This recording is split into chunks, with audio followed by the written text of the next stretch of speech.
In the last class, what we did were all about the astronomical aspect of the Earth, like the origin of the universe, the origin of the solar system, Earth की origin and evolution, lithosphere का origin and evolution, atmosphere, hydrosphere, etc., etc. Now, today we are going to discuss about the next part, that is the outer and inner alignment of the Earth. Outer and inner alignment, यानी कि अर्थ के surface के ऊपर कैसी चीजें चल रही हैं, उसकी शेप, उसकी वेलोसिटी, उसकी रोटेशन, उसके मोशन, ऑल दीज थिंग्स, और उसका क्या इंपैक्ट पड़ता है, how they are significant for us. And the second is the internal alignment of the earth, यानी अर्थ का जो सरफेस का नीचे का स्ट्रक्चर है वो कैसा है और उसकी क्या सिग्निफिकेंस है. तो ये सारी चीजें हम लोग आज के क्लास में डिस्कस करेंगे. So let's start with the shape and motion of the अर्थ. अब जब अर्थ की इवोल्यूशन हुआ और जब इंसान आया और इंसान जब अर्थ के बारे में खोज करना स्टार्ट किया कि अर्थ क्या है, कैसे है, ज्योग्राफी यानी जब शुरू हुई, तो सबसे पहला क्वेश्चन लोगों के मन में ये आया, ये जो हमारा अर्थ सरफेस है वो कैसा है, वो एक फ्लैट सरफेस है जिसपे कि हम हैं या फिर कुछ और है. तो मोस्ट ऑफ द लोगों की उस समय जो थिंकिंग थी वो ये थी कि अर्थ जो है एक फ्लैट सरफेस है, एक रेक्टेंगुलर और एक सर्कुलर डिस्क जैसा है जिसपे कि पूरा संसार है, और उस डिस्क से बाहर जाओगे तो आप किसी स्पेस में, खाई में चले जाओगे. लाइक समथिंग लाइक दिस, ये हमारा परसेप्शन था कि हमारा अर्थ जो है कुछ इस तरह का है. जब समुद्र में जाते थे हमारे वोयेजर्स, जो हमारे जितने भी नॉटिकल साइंस के जो भी थे, उन्हें यह लगता था कि समुद्र जहां तक दिखाई देता है वहीं तक अर्थ है, इसके बाहर अगर हम जाएंगे तो किसी इनफाइनाइट खाई में चले जाएंगे, स्पेस में चले जाएंगे. और इस डर से वो थोड़े दूर कोस्ट से बाहर जाते थे, वापस आ जाते थे डर से कि उसके बाहर हम नहीं जानते हैं, अर्थ से गिर जाएंगे. तब क्या हुआ कि धीरे धीरे लोगों ने उसके ऊपर सोचना स्टार्ट किया कि यार उसके बाहर जाके देखते हैं कि है क्या. और दूसरी चीज कि जब भी लोग आगे बढ़ते थे तो उन्हें यह लगता था कि जो डिस्टेंस हमारा दिख रहा था वो बढ़ता चला जा रहा है और आगे तक दिखाई दे रहा है. यहां से इनको यहां तक दिखाई देती थी, जब यहां आते थे तो यहां तक दिखाई देती थी, यहां से ये डर से वापस चले जाते थे.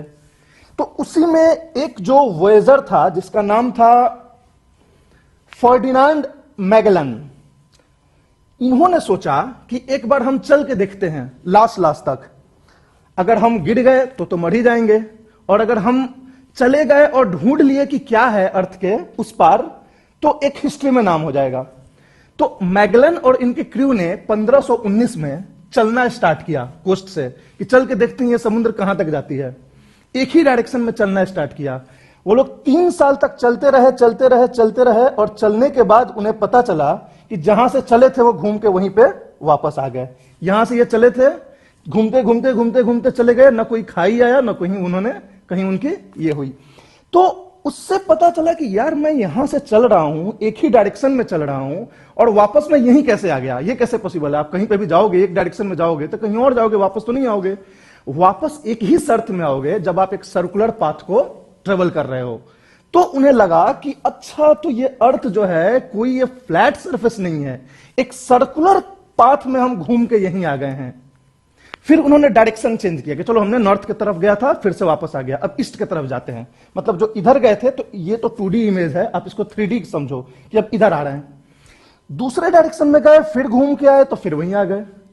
तो इन्हें लगा कि ये सर्कुलर पाथ हर डायरेक्शन में है. तब उन्हें समझ में आया कि जो हमारा अर्थ का शेप है दैट इज स्फेरिकल है कहीं ना कहीं.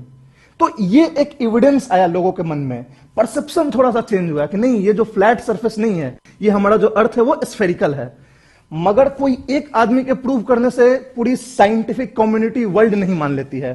डिफरेंट उसके आर्गुमेंट्स, काउंटर आर्गुमेंट्स आते हैं. कुछ लोग बोलते हैं कि नहीं, आप जो है रास्ता भटक के आ गए होगे यहीं पे, आपको लग रहा है कि आप नॉर्थ में गए, आपका कंपास खराब होगा. 10 तरह की बातें होनी. तो कुछ लोगों ने इनकी बात को मानी, कुछ लोगों ने नहीं मानी. ओके, अब इन्होंने फिर देना स्टार्ट किया अगला कि चलो ठीक है, मत मानो, दूसरी चीज अब बात करते हैं कि अगला एविडेंस क्या हुआ. कुछ लोग समुद्र के पास गए, बीच समुद्र में चले गए, नाव पे एक हाइट पे वो खड़े हुए तो उन्हें A to B दिखाई दिया. ठीक, जब वो और ऊंचे पे खड़े हुए तो उन्हें A to B ही दिखाई देना चाहिए था, क्योंकि इतना ही दूर अर्थ है. अगर हम फ्लैट सरफेस मानते हैं तो अगर हम फ्लैट सरफेस मानते हैं तो आप बीच समुद्र में कितने भी ऊपर चले जाओ ए टू बी ही दिखाई देगा। ऐसा ही होना चाहिए अगर अर्थ फ्लैट है तो, क्योंकि इस बीच में कुछ नहीं है, कोई पेड़ पौधा बिल्डिंग नहीं है, आप दूर तक जितना देख सकते हो आप देख सकते हो। तो दोनों एंड हमें दिखाई देना चाहिए जितने भी ऊपर हम चले जाएं, मगर ऐसा हुआ नहीं। हुआ कैसा? तो कुछ ऐसा हुआ। अब ये नीचे वाली जो लाइन है दोनों, इसको 1 मिनट के लिए आप लोग इरेज कर दो दिमाग से, केवल ऊपर वाली लाइन को समझो। ये बीच समुद्र में गए, बीच समुद्र में 5 तल्ले नाव पे के दूसरे तल्ले पे गए तो उन्हें ए से बी तक दिखाई देने लगा। जब वो दूसरे से 5वें तल्ले पे गए तो उन्हें सी से डी तक दिखाई देने लगा, और ऊपर किसी कारण से गए तो उनको यहां से यहां तक दिखाई देने लगा। तो उन्हें समझ में आया कि हम जितना ऊपर जा रहे हैं हमारा जो हॉरिजन का लेंथ है वो बढ़ता चला जा रहा है। ये कैसे? अगर ये फ्लैट सरफेस होता तो हमें तो लास्ट तक दिखाई दे देनी चाहिए। अर्थ अगर हमारे फ्लैट सरफेस होता तो हम कुतुब मीनार पर चढ़ के व्हाइट हाउस देख सकते थे अमेरिका में दूरबीन लगा के कि कैसा दिखता है, लेकिन ऐसा है नहीं क्योंकि हमारा अर्थ फ्लैट है नहीं। यह संभव तभी होगा जब हमारा अर्थ नीचे की तरफ झुक रहा है, तभी होगा। ऊंचाई पे जाओगे तो ज्यादा चीज दिखेगा, इसलिए हम लोग के जो कम्युनिकेशन सैटेलाइट्स होते हैं वो बहुत ऊंचाई पे फेंके जाते हैं ताकि ज्यादा से ज्यादा एरिया कवर कर लें। इसलिए उसको जियो, आगे मैं बात करूंगा, सन सिंक्रोनस, जियो सिंक्रोनस, जियो स्टेशनरी सैटेलाइट्स, ये सारी चीजें।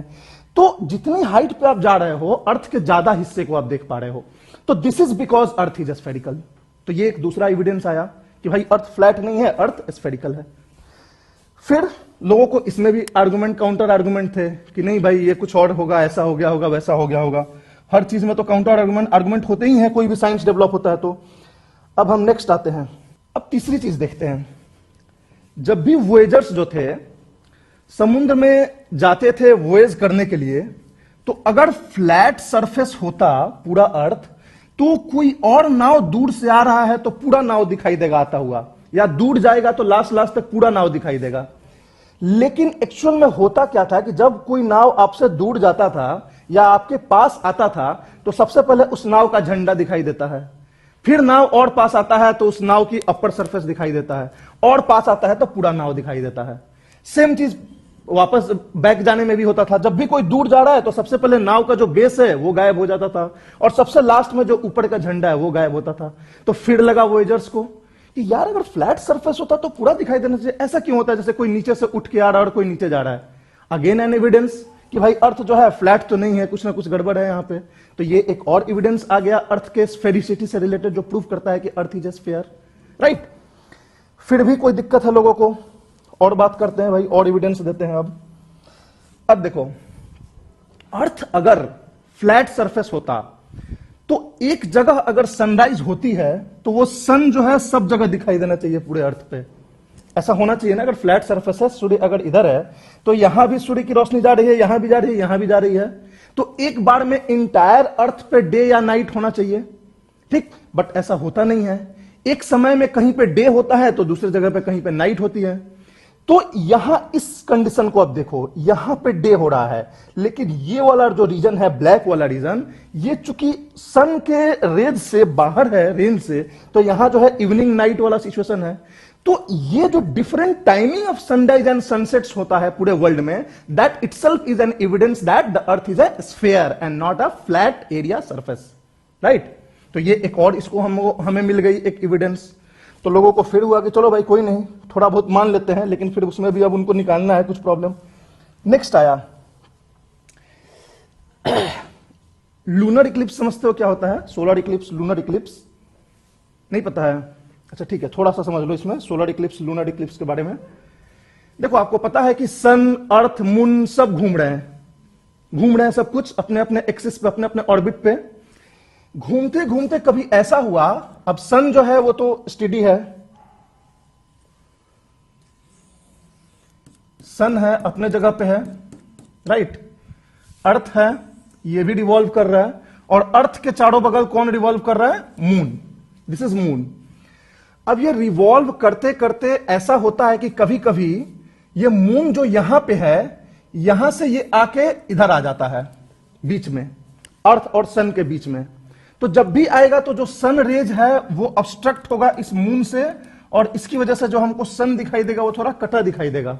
आधा दिखाई देगा, या एक सर्कुलर रिंग दिखाई देगा। This is called solar Eclipse. ये सोलर इक्लिप्स होता है जब मून, सन और अर्थ के बीच में आ जाए।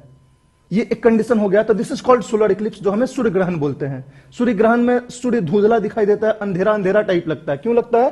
क्योंकि बीच में मून आ गया है और मून का छाया पड़ रहा है अर्थ के ऊपर, जिसकी वजह से अंधेरा लगता है। पेड़ के नीचे, दीवार के पीछे अंधेरा थोड़ा लगता है ना, जहां सन रेज अगर ऑब्स्ट्रक्ट कर रहे हैं, सेम चीज ऐसा ही होता है। अब देखो दूसरा कंडीशन। दूसरे कंडीशन में सपोज मान लो कि अर्थ हो गया यहां पे और मून हो गया यहां पे। अब ये सन रेज जो होंगे, इनको मून पे जाने से ऑब्स्ट्रक्ट करेगा कौन? अर्थ। मून को अपना लाइट होता नहीं है। कैसे हमें मून दिखाई देता है? क्योंकि सन की लाइट उसके ऊपर पड़ती है और वहां से रिफ्लेक्ट होकर मेरी आंखों पे आता है हमारे, तो उसकी वजह से मून जो है एक लाइटिंग टाइप का दिखाई देता है, जैसे बल्ब जल रहा है कोई। तो लूनर इक्लिप्स के केस में क्या होता है कि ये सन रेज को अर्थ ऑब्स्ट्रक्ट करके और मून को के ऊपर छाया छोड़ता है। तो ये छाया हमें दिखाई देती है in the form of half moon. कभी फुल मून डे के दिन आपको पूरा मून दिखाई देता है, लेकिन उसके बाद धीरे धीरे मून जो है हाफ होने लगता है और बहुत छोटा हो जाता है। लेकिन जो ये इसकी हाफ होता है या छोटा होता है, तो वो ऐसा लीनियर नहीं होता है, वो सर्कुलर होता है। जैसे कि आपको ऐसा बन जाएगा, चांद बन जाता है। वो इसलिए बनता है कि ये चांद तो पूरा है, लेकिन ये वाला रीजन पे अर्थ का जो है छाया पड़ रहा है। तो अर्थ का जो छाया पड़ रहा है, इस पे शैडो पड़ रहा है। अगर अर्थ जो है फ्लैट सरफेस होता तो शैडो भी फ्लैट होती, जैसे कि हमारा शैडो हमारे शेप की तरह होता है, किसी ऑब्जेक्ट का शैडो उसकी शेप की तरह होता है। तो हमने ये देखा कि ये जो चांद पे स्फेरिकल शेप बन रहा है अर्थ का छाया, इसके मतलब कि जो हमारा अर्थ है वो स्फेरिकल शेप में है। अगर ये फ्लैट होता तो वहां पे फ्लैट बनता, कुछ ऐसा बनता चांद, गोल नहीं बन के, सॉरी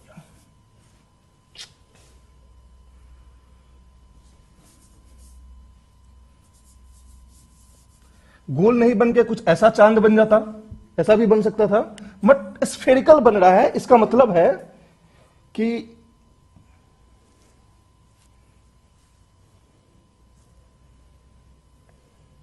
ये देखो, ठीक है। अब वहां समझ गए आप सोलर इक्लिप्स, लूनर इक्लिप्स क्या होता है। अब इस पे देखो शैडो को। अब ये जो शैडो बन रहा है वो ऐसा बन रहा है, ये शैडो जो है अर्थ द्वारा चांद पे बनाया जा रहा है during the lunar Eclipse. Same is like this. तो ये शैडो देख के हमें ये समझ में आया कि अर्थ जो है स्फेरिकल होना चाहिए। Why? Because the shadow carved out by the earth over the moon surface is circular in nature. तो ये एक बहुत ही स्ट्रॉन्ग एविडेंस हमको समझ में आ गया कि अर्थ जो है कहीं ना कहीं, जो लोग बोल रहे हैं कि स्फेरिकल है, स्फेरिकल हो सकता है। There is no doubt in it. फिर कुछ लोगों ने मान लिया कि चलो भाई मानते हैं, बट और एविडेंस चाहिए। फिर हमारे पास आया क्या? टेलीस्कोप। तब तक अब टेलीस्कोप का खोज होने लगा। तब तक हम लोग जो है प्लैनेटरी बॉडीज को देखने लगे टेलीस्कोप से। तो जब हमने प्लैनेटरी बॉडीज को देखना स्टार्ट किया, तो हमने क्या देखा कि जो भी प्लैनेटरी बॉडीज को हम देख रहे हैं सोलर सिस्टम के अंदर, जो भी सेलेस्टियल बॉडीज को हम देख रहे हैं, वो सब स्फेरिकल ही दिखाई दे रहे हैं। ये सन है, ये सन भी स्फेरिकल है। ये ओरिजिनल पिक्चर्स हैं सन के, सब ये नासा के साइट से निकाले हुए हैं। तो ये सन जो है ये दिख रहा है कि ये स्फेरिकल है। ये मून जो है ये दिख रहा है तो ये भी स्फेरिकल है। This is moon, this is sun, ये भी स्फेरिकल है। वेनस को हम देख रहे हैं वो भी स्फेरिकल है। मार्स को देख रहे हैं वो भी स्फेरिकल है। तो भाई हमारा अर्थ एक्सेप्शन थोड़ी है कि वो फ्लैट सरफेस होगा। जब जितने भी सेलेस्टियल बॉडीज हैं, हम ये मान चुके हैं कि सब साथ में सबका इवोल्यूशन हुआ, लास्ट क्लास में हमने डिस्कस किया, तो ऑफकोर्स अर्थ भी उसी तरह का होगा, स्फेरिकल होगा। तब लोगों को समझ में कि हाँ ये तो बात है भाई, अब तो हमको सीधा दिखाई दे रहा है। अब तक तो हम क्या कर रहे थे? प्रेडिक्ट कर रहे थे। अब तक हम एज्यूम कर रहे थे कि ऐसा होगा तो ऐसा होगा। अब हमें डायरेक्ट एविडेंस दिखने लगे, तो 90% लोगों ने मान लिया। अब फाइनली एंड लास्टली हमें क्या मिला?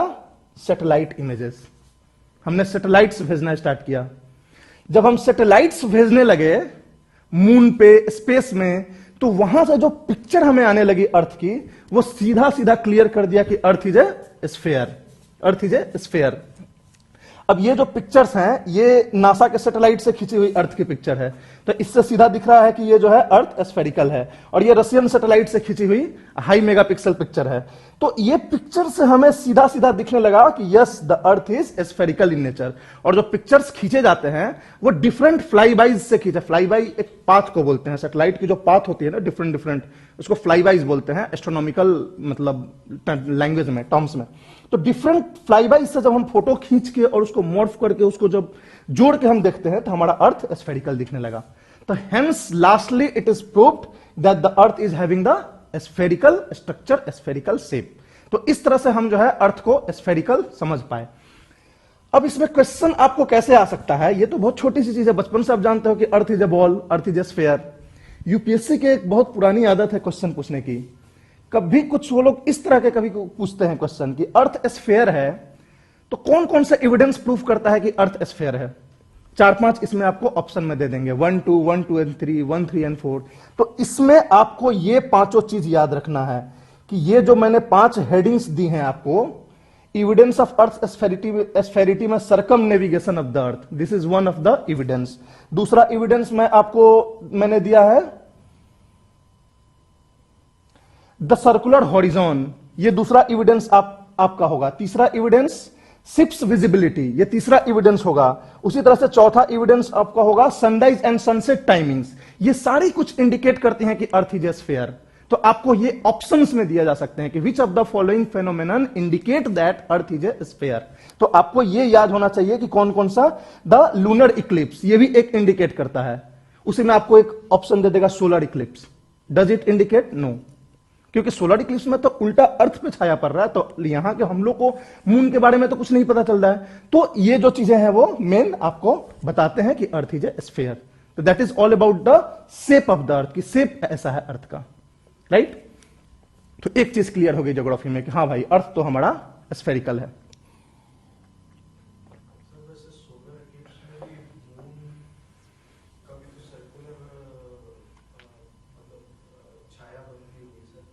हाँ बनती है, तो उसका ये पता चल रहा है ना हमें कि मून जो है सर्कुलर है। जैसे सन पे जो छाया बनती है, रिंग बन रहा है, that indicates that the moon is spherical. अब हमें अर्थ पे जो छाया पड़ रहा है वो तो हम बाहर से जाके स्पेस में देखेंगे ना कि हाँ अर्थ पे छाया पड़ रहा है।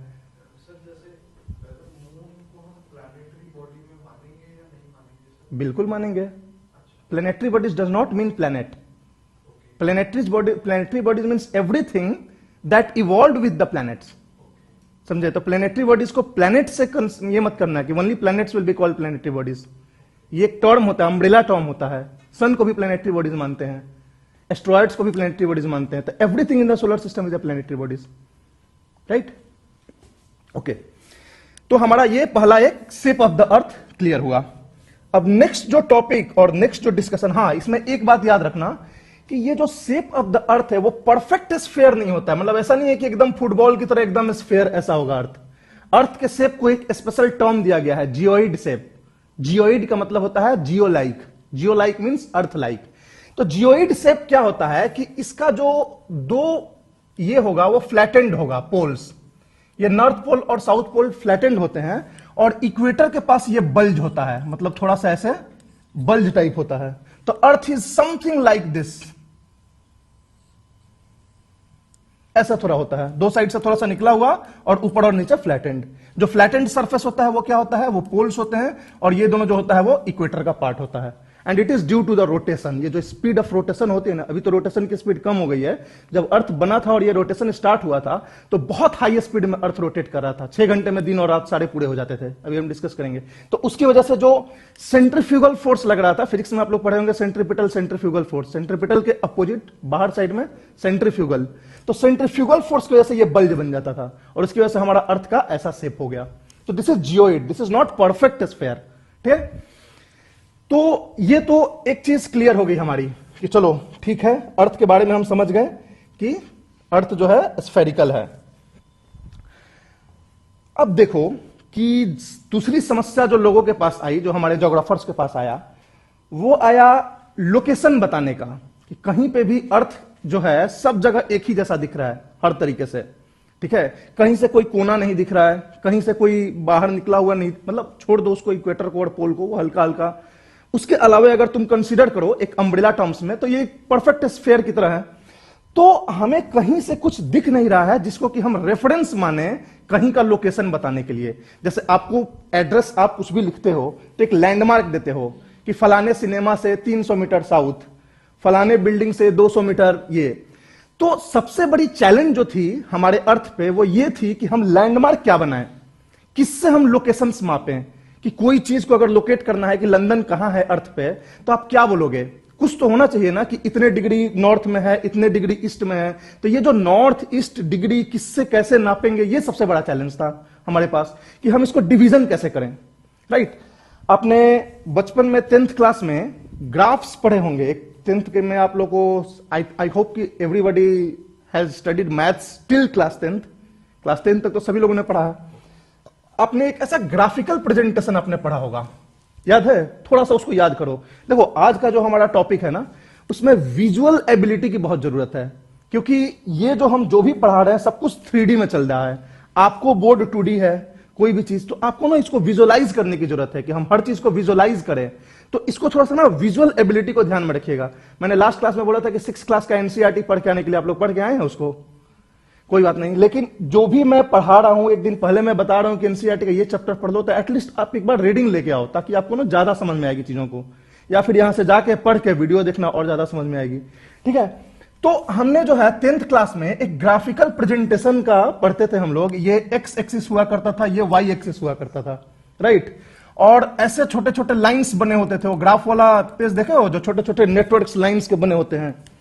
और किसी भी पॉइंट को लोकेट करते थे, जैसे 3-4 लोकेट करना था, 3-4 कोऑर्डिनेट्स दिए होते थे। तो हम देखते थे कि एक्स एक्सिस से 3, वाई एक्सिस से 4, और यहां पे पॉइंट को कनेक्ट कर देते थे 3-4। इसको बोल देते थे कि ये 3-4 पॉइंट है।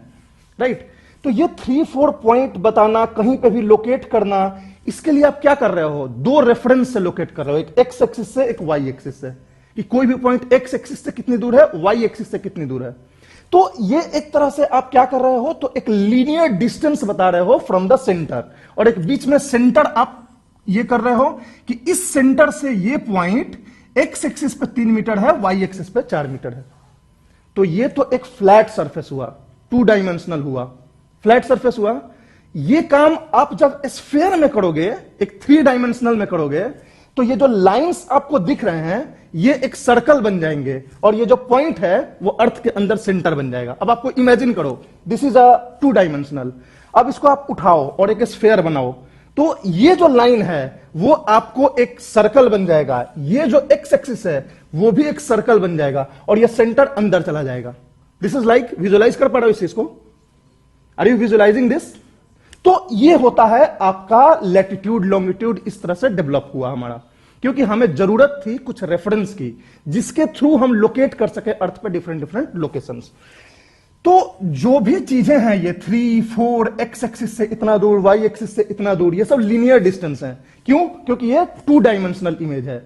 जब हम इसको 3 डायमेंशनल में बात करेंगे, तो ये जो लीनियर डिस्टेंस है ये एंगुलर डिस्टेंस में चेंज हो जाएगा। थोड़ा बहुत मैथमेटिक्स आपका लीनियर डिस्टेंस, एंगुलर डिस्टेंस, जैसे सपोज मान लो ये है 2 पॉइंट है, पॉइंट ए, पॉइंट बी, ये सेंटर हो गया सपोज मान लो। आपसे पॉइंट ए और पॉइंट बी के बीच में लीनियर डिस्टेंस पूछा जाए, तो ये आपका लीनियर डिस्टेंस हो गया। राइट, और पूछा जाए कि एंगुलर डिस्टेंस क्या है, तो किसी सेंटर के थ्रू ये हो गया angular distance. Right, angular distance ये हो गया थीटा। तो उसी तरह से ये जो आप लोकेट कर रहे हो 3, 4, 4, 5, ये सब लीनियर डिस्टेंस लोकेट कर रहे हो, क्योंकि ये एक 2 डायमेंशनल सरफेस है। वही जब आप 3 डायमेंशनल में इसको करोगे, अर्थ की कंसिडरेशन में आप करोगे, तो वो एक एंगुलर डिस्टेंस को शो करता है। अब थोड़ा बहुत ये angular distance, linear distance confuse कर रहा होगा आपको, क्योंकि मैथमेटिक्स में थोड़ा ये होता है ना कि बहुत पहले छूट गया मैथमेटिक्स, तो इसमें दिक्कत आ रही है। बट धीरे धीरे, डोंट वरी, अभी अगला फिगर आएगा तो आप समझ जाओगे।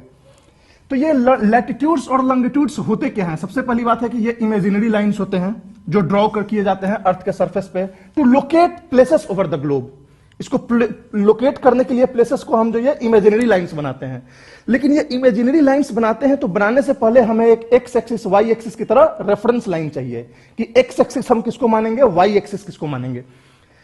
तो हमें ये पता है कि थोड़ा बहुत जो रेफरेंस है वो हमारा ये है कि ये एक पोल है और ये एक पोल है।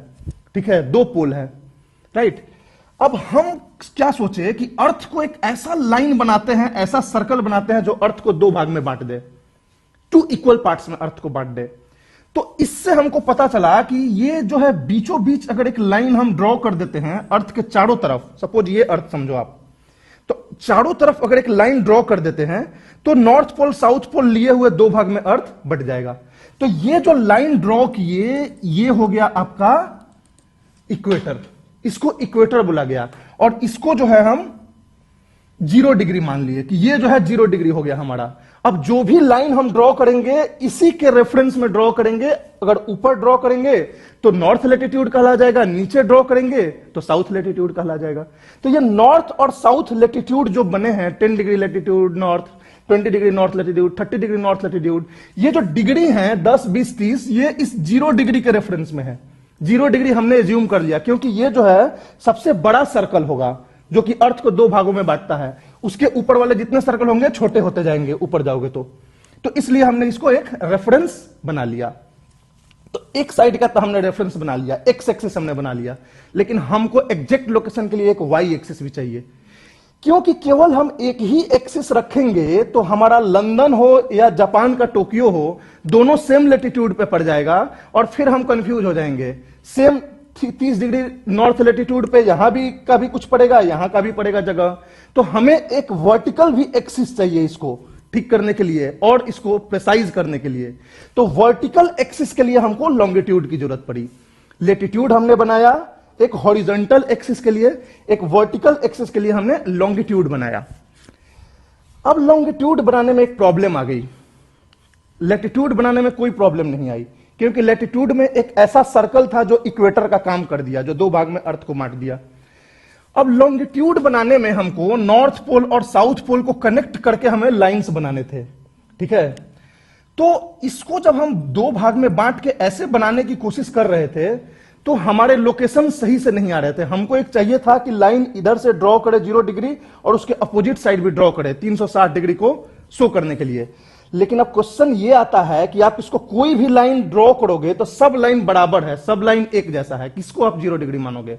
यहां तो आपके पास था कि इक्वेटर सबसे बड़ा है इसलिए इसको 0 डिग्री मान लिए, लेकिन यहां दिक्कत थी कि हम 0 डिग्री माने किसको, किसको रेफरेंस बनाएं, किसके रेफरेंस में हम मापें? सब एक जैसे हैं, इस पे सारे लाइंस जो हैं बराबर हैं, सब इक्वल लेंथ के हैं, जितने भी मेरिडियंस हैं। तो इससे क्या हुआ, अब दिक्कत आई। अब जैसे डेवलप्ड कंट्रीज, डेवलपिंग कंट्रीज, बहुत सारे कंट्रीज थे, सब चाहते थे कि हमारे यहां से गुजरे 0 डिग्री, ताकि हमारा जो है एक ये हो जाएगा, स्टेबिलिटी हो जाएगी। अब क्यों, इसका क्या फायदा है मैं आगे बात करूंगा जब टाइम जोन और डेड जोन की बात करूंगा।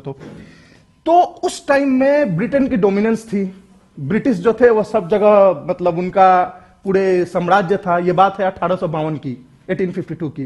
तो उसके बाद क्या हुआ कि यहां ब्रिटेन में लंदन के पास एक ग्रीनविच जगह है, तो ग्रीनविच के पास ब्रिटिश रॉयल एस्ट्रोनॉमिकल ऑब्जर्वेशन है, एक जगह है जो एस्ट्रोनॉमिकल ऑब्जर्वेशंस को देखता था।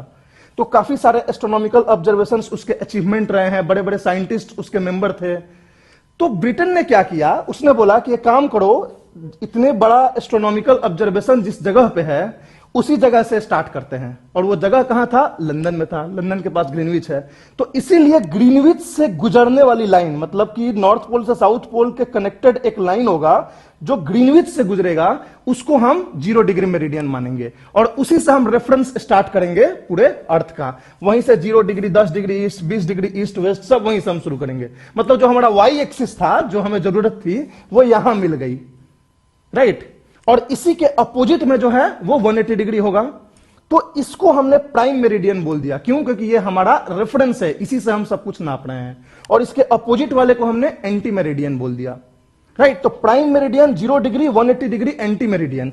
अब इस प्राइम मेरिडियन से ये ईस्ट डायरेक्शन में और एक वेस्ट डायरेक्शन में हम लाइन बनाना स्टार्ट किए। जो ईस्ट में बनाते थे वो 30 degree east, 40 degree east, 50 degree east होने लगा। जो वेस्ट में बनाते थे वो 10 degree west, 20 degree west, 30 degree west, और ये दोनों जाके 180 डिग्री पे खत्म हो जाते थे। 180 डिग्री ईस्ट होता था, इधर 180 डिग्री वेस्ट होता था।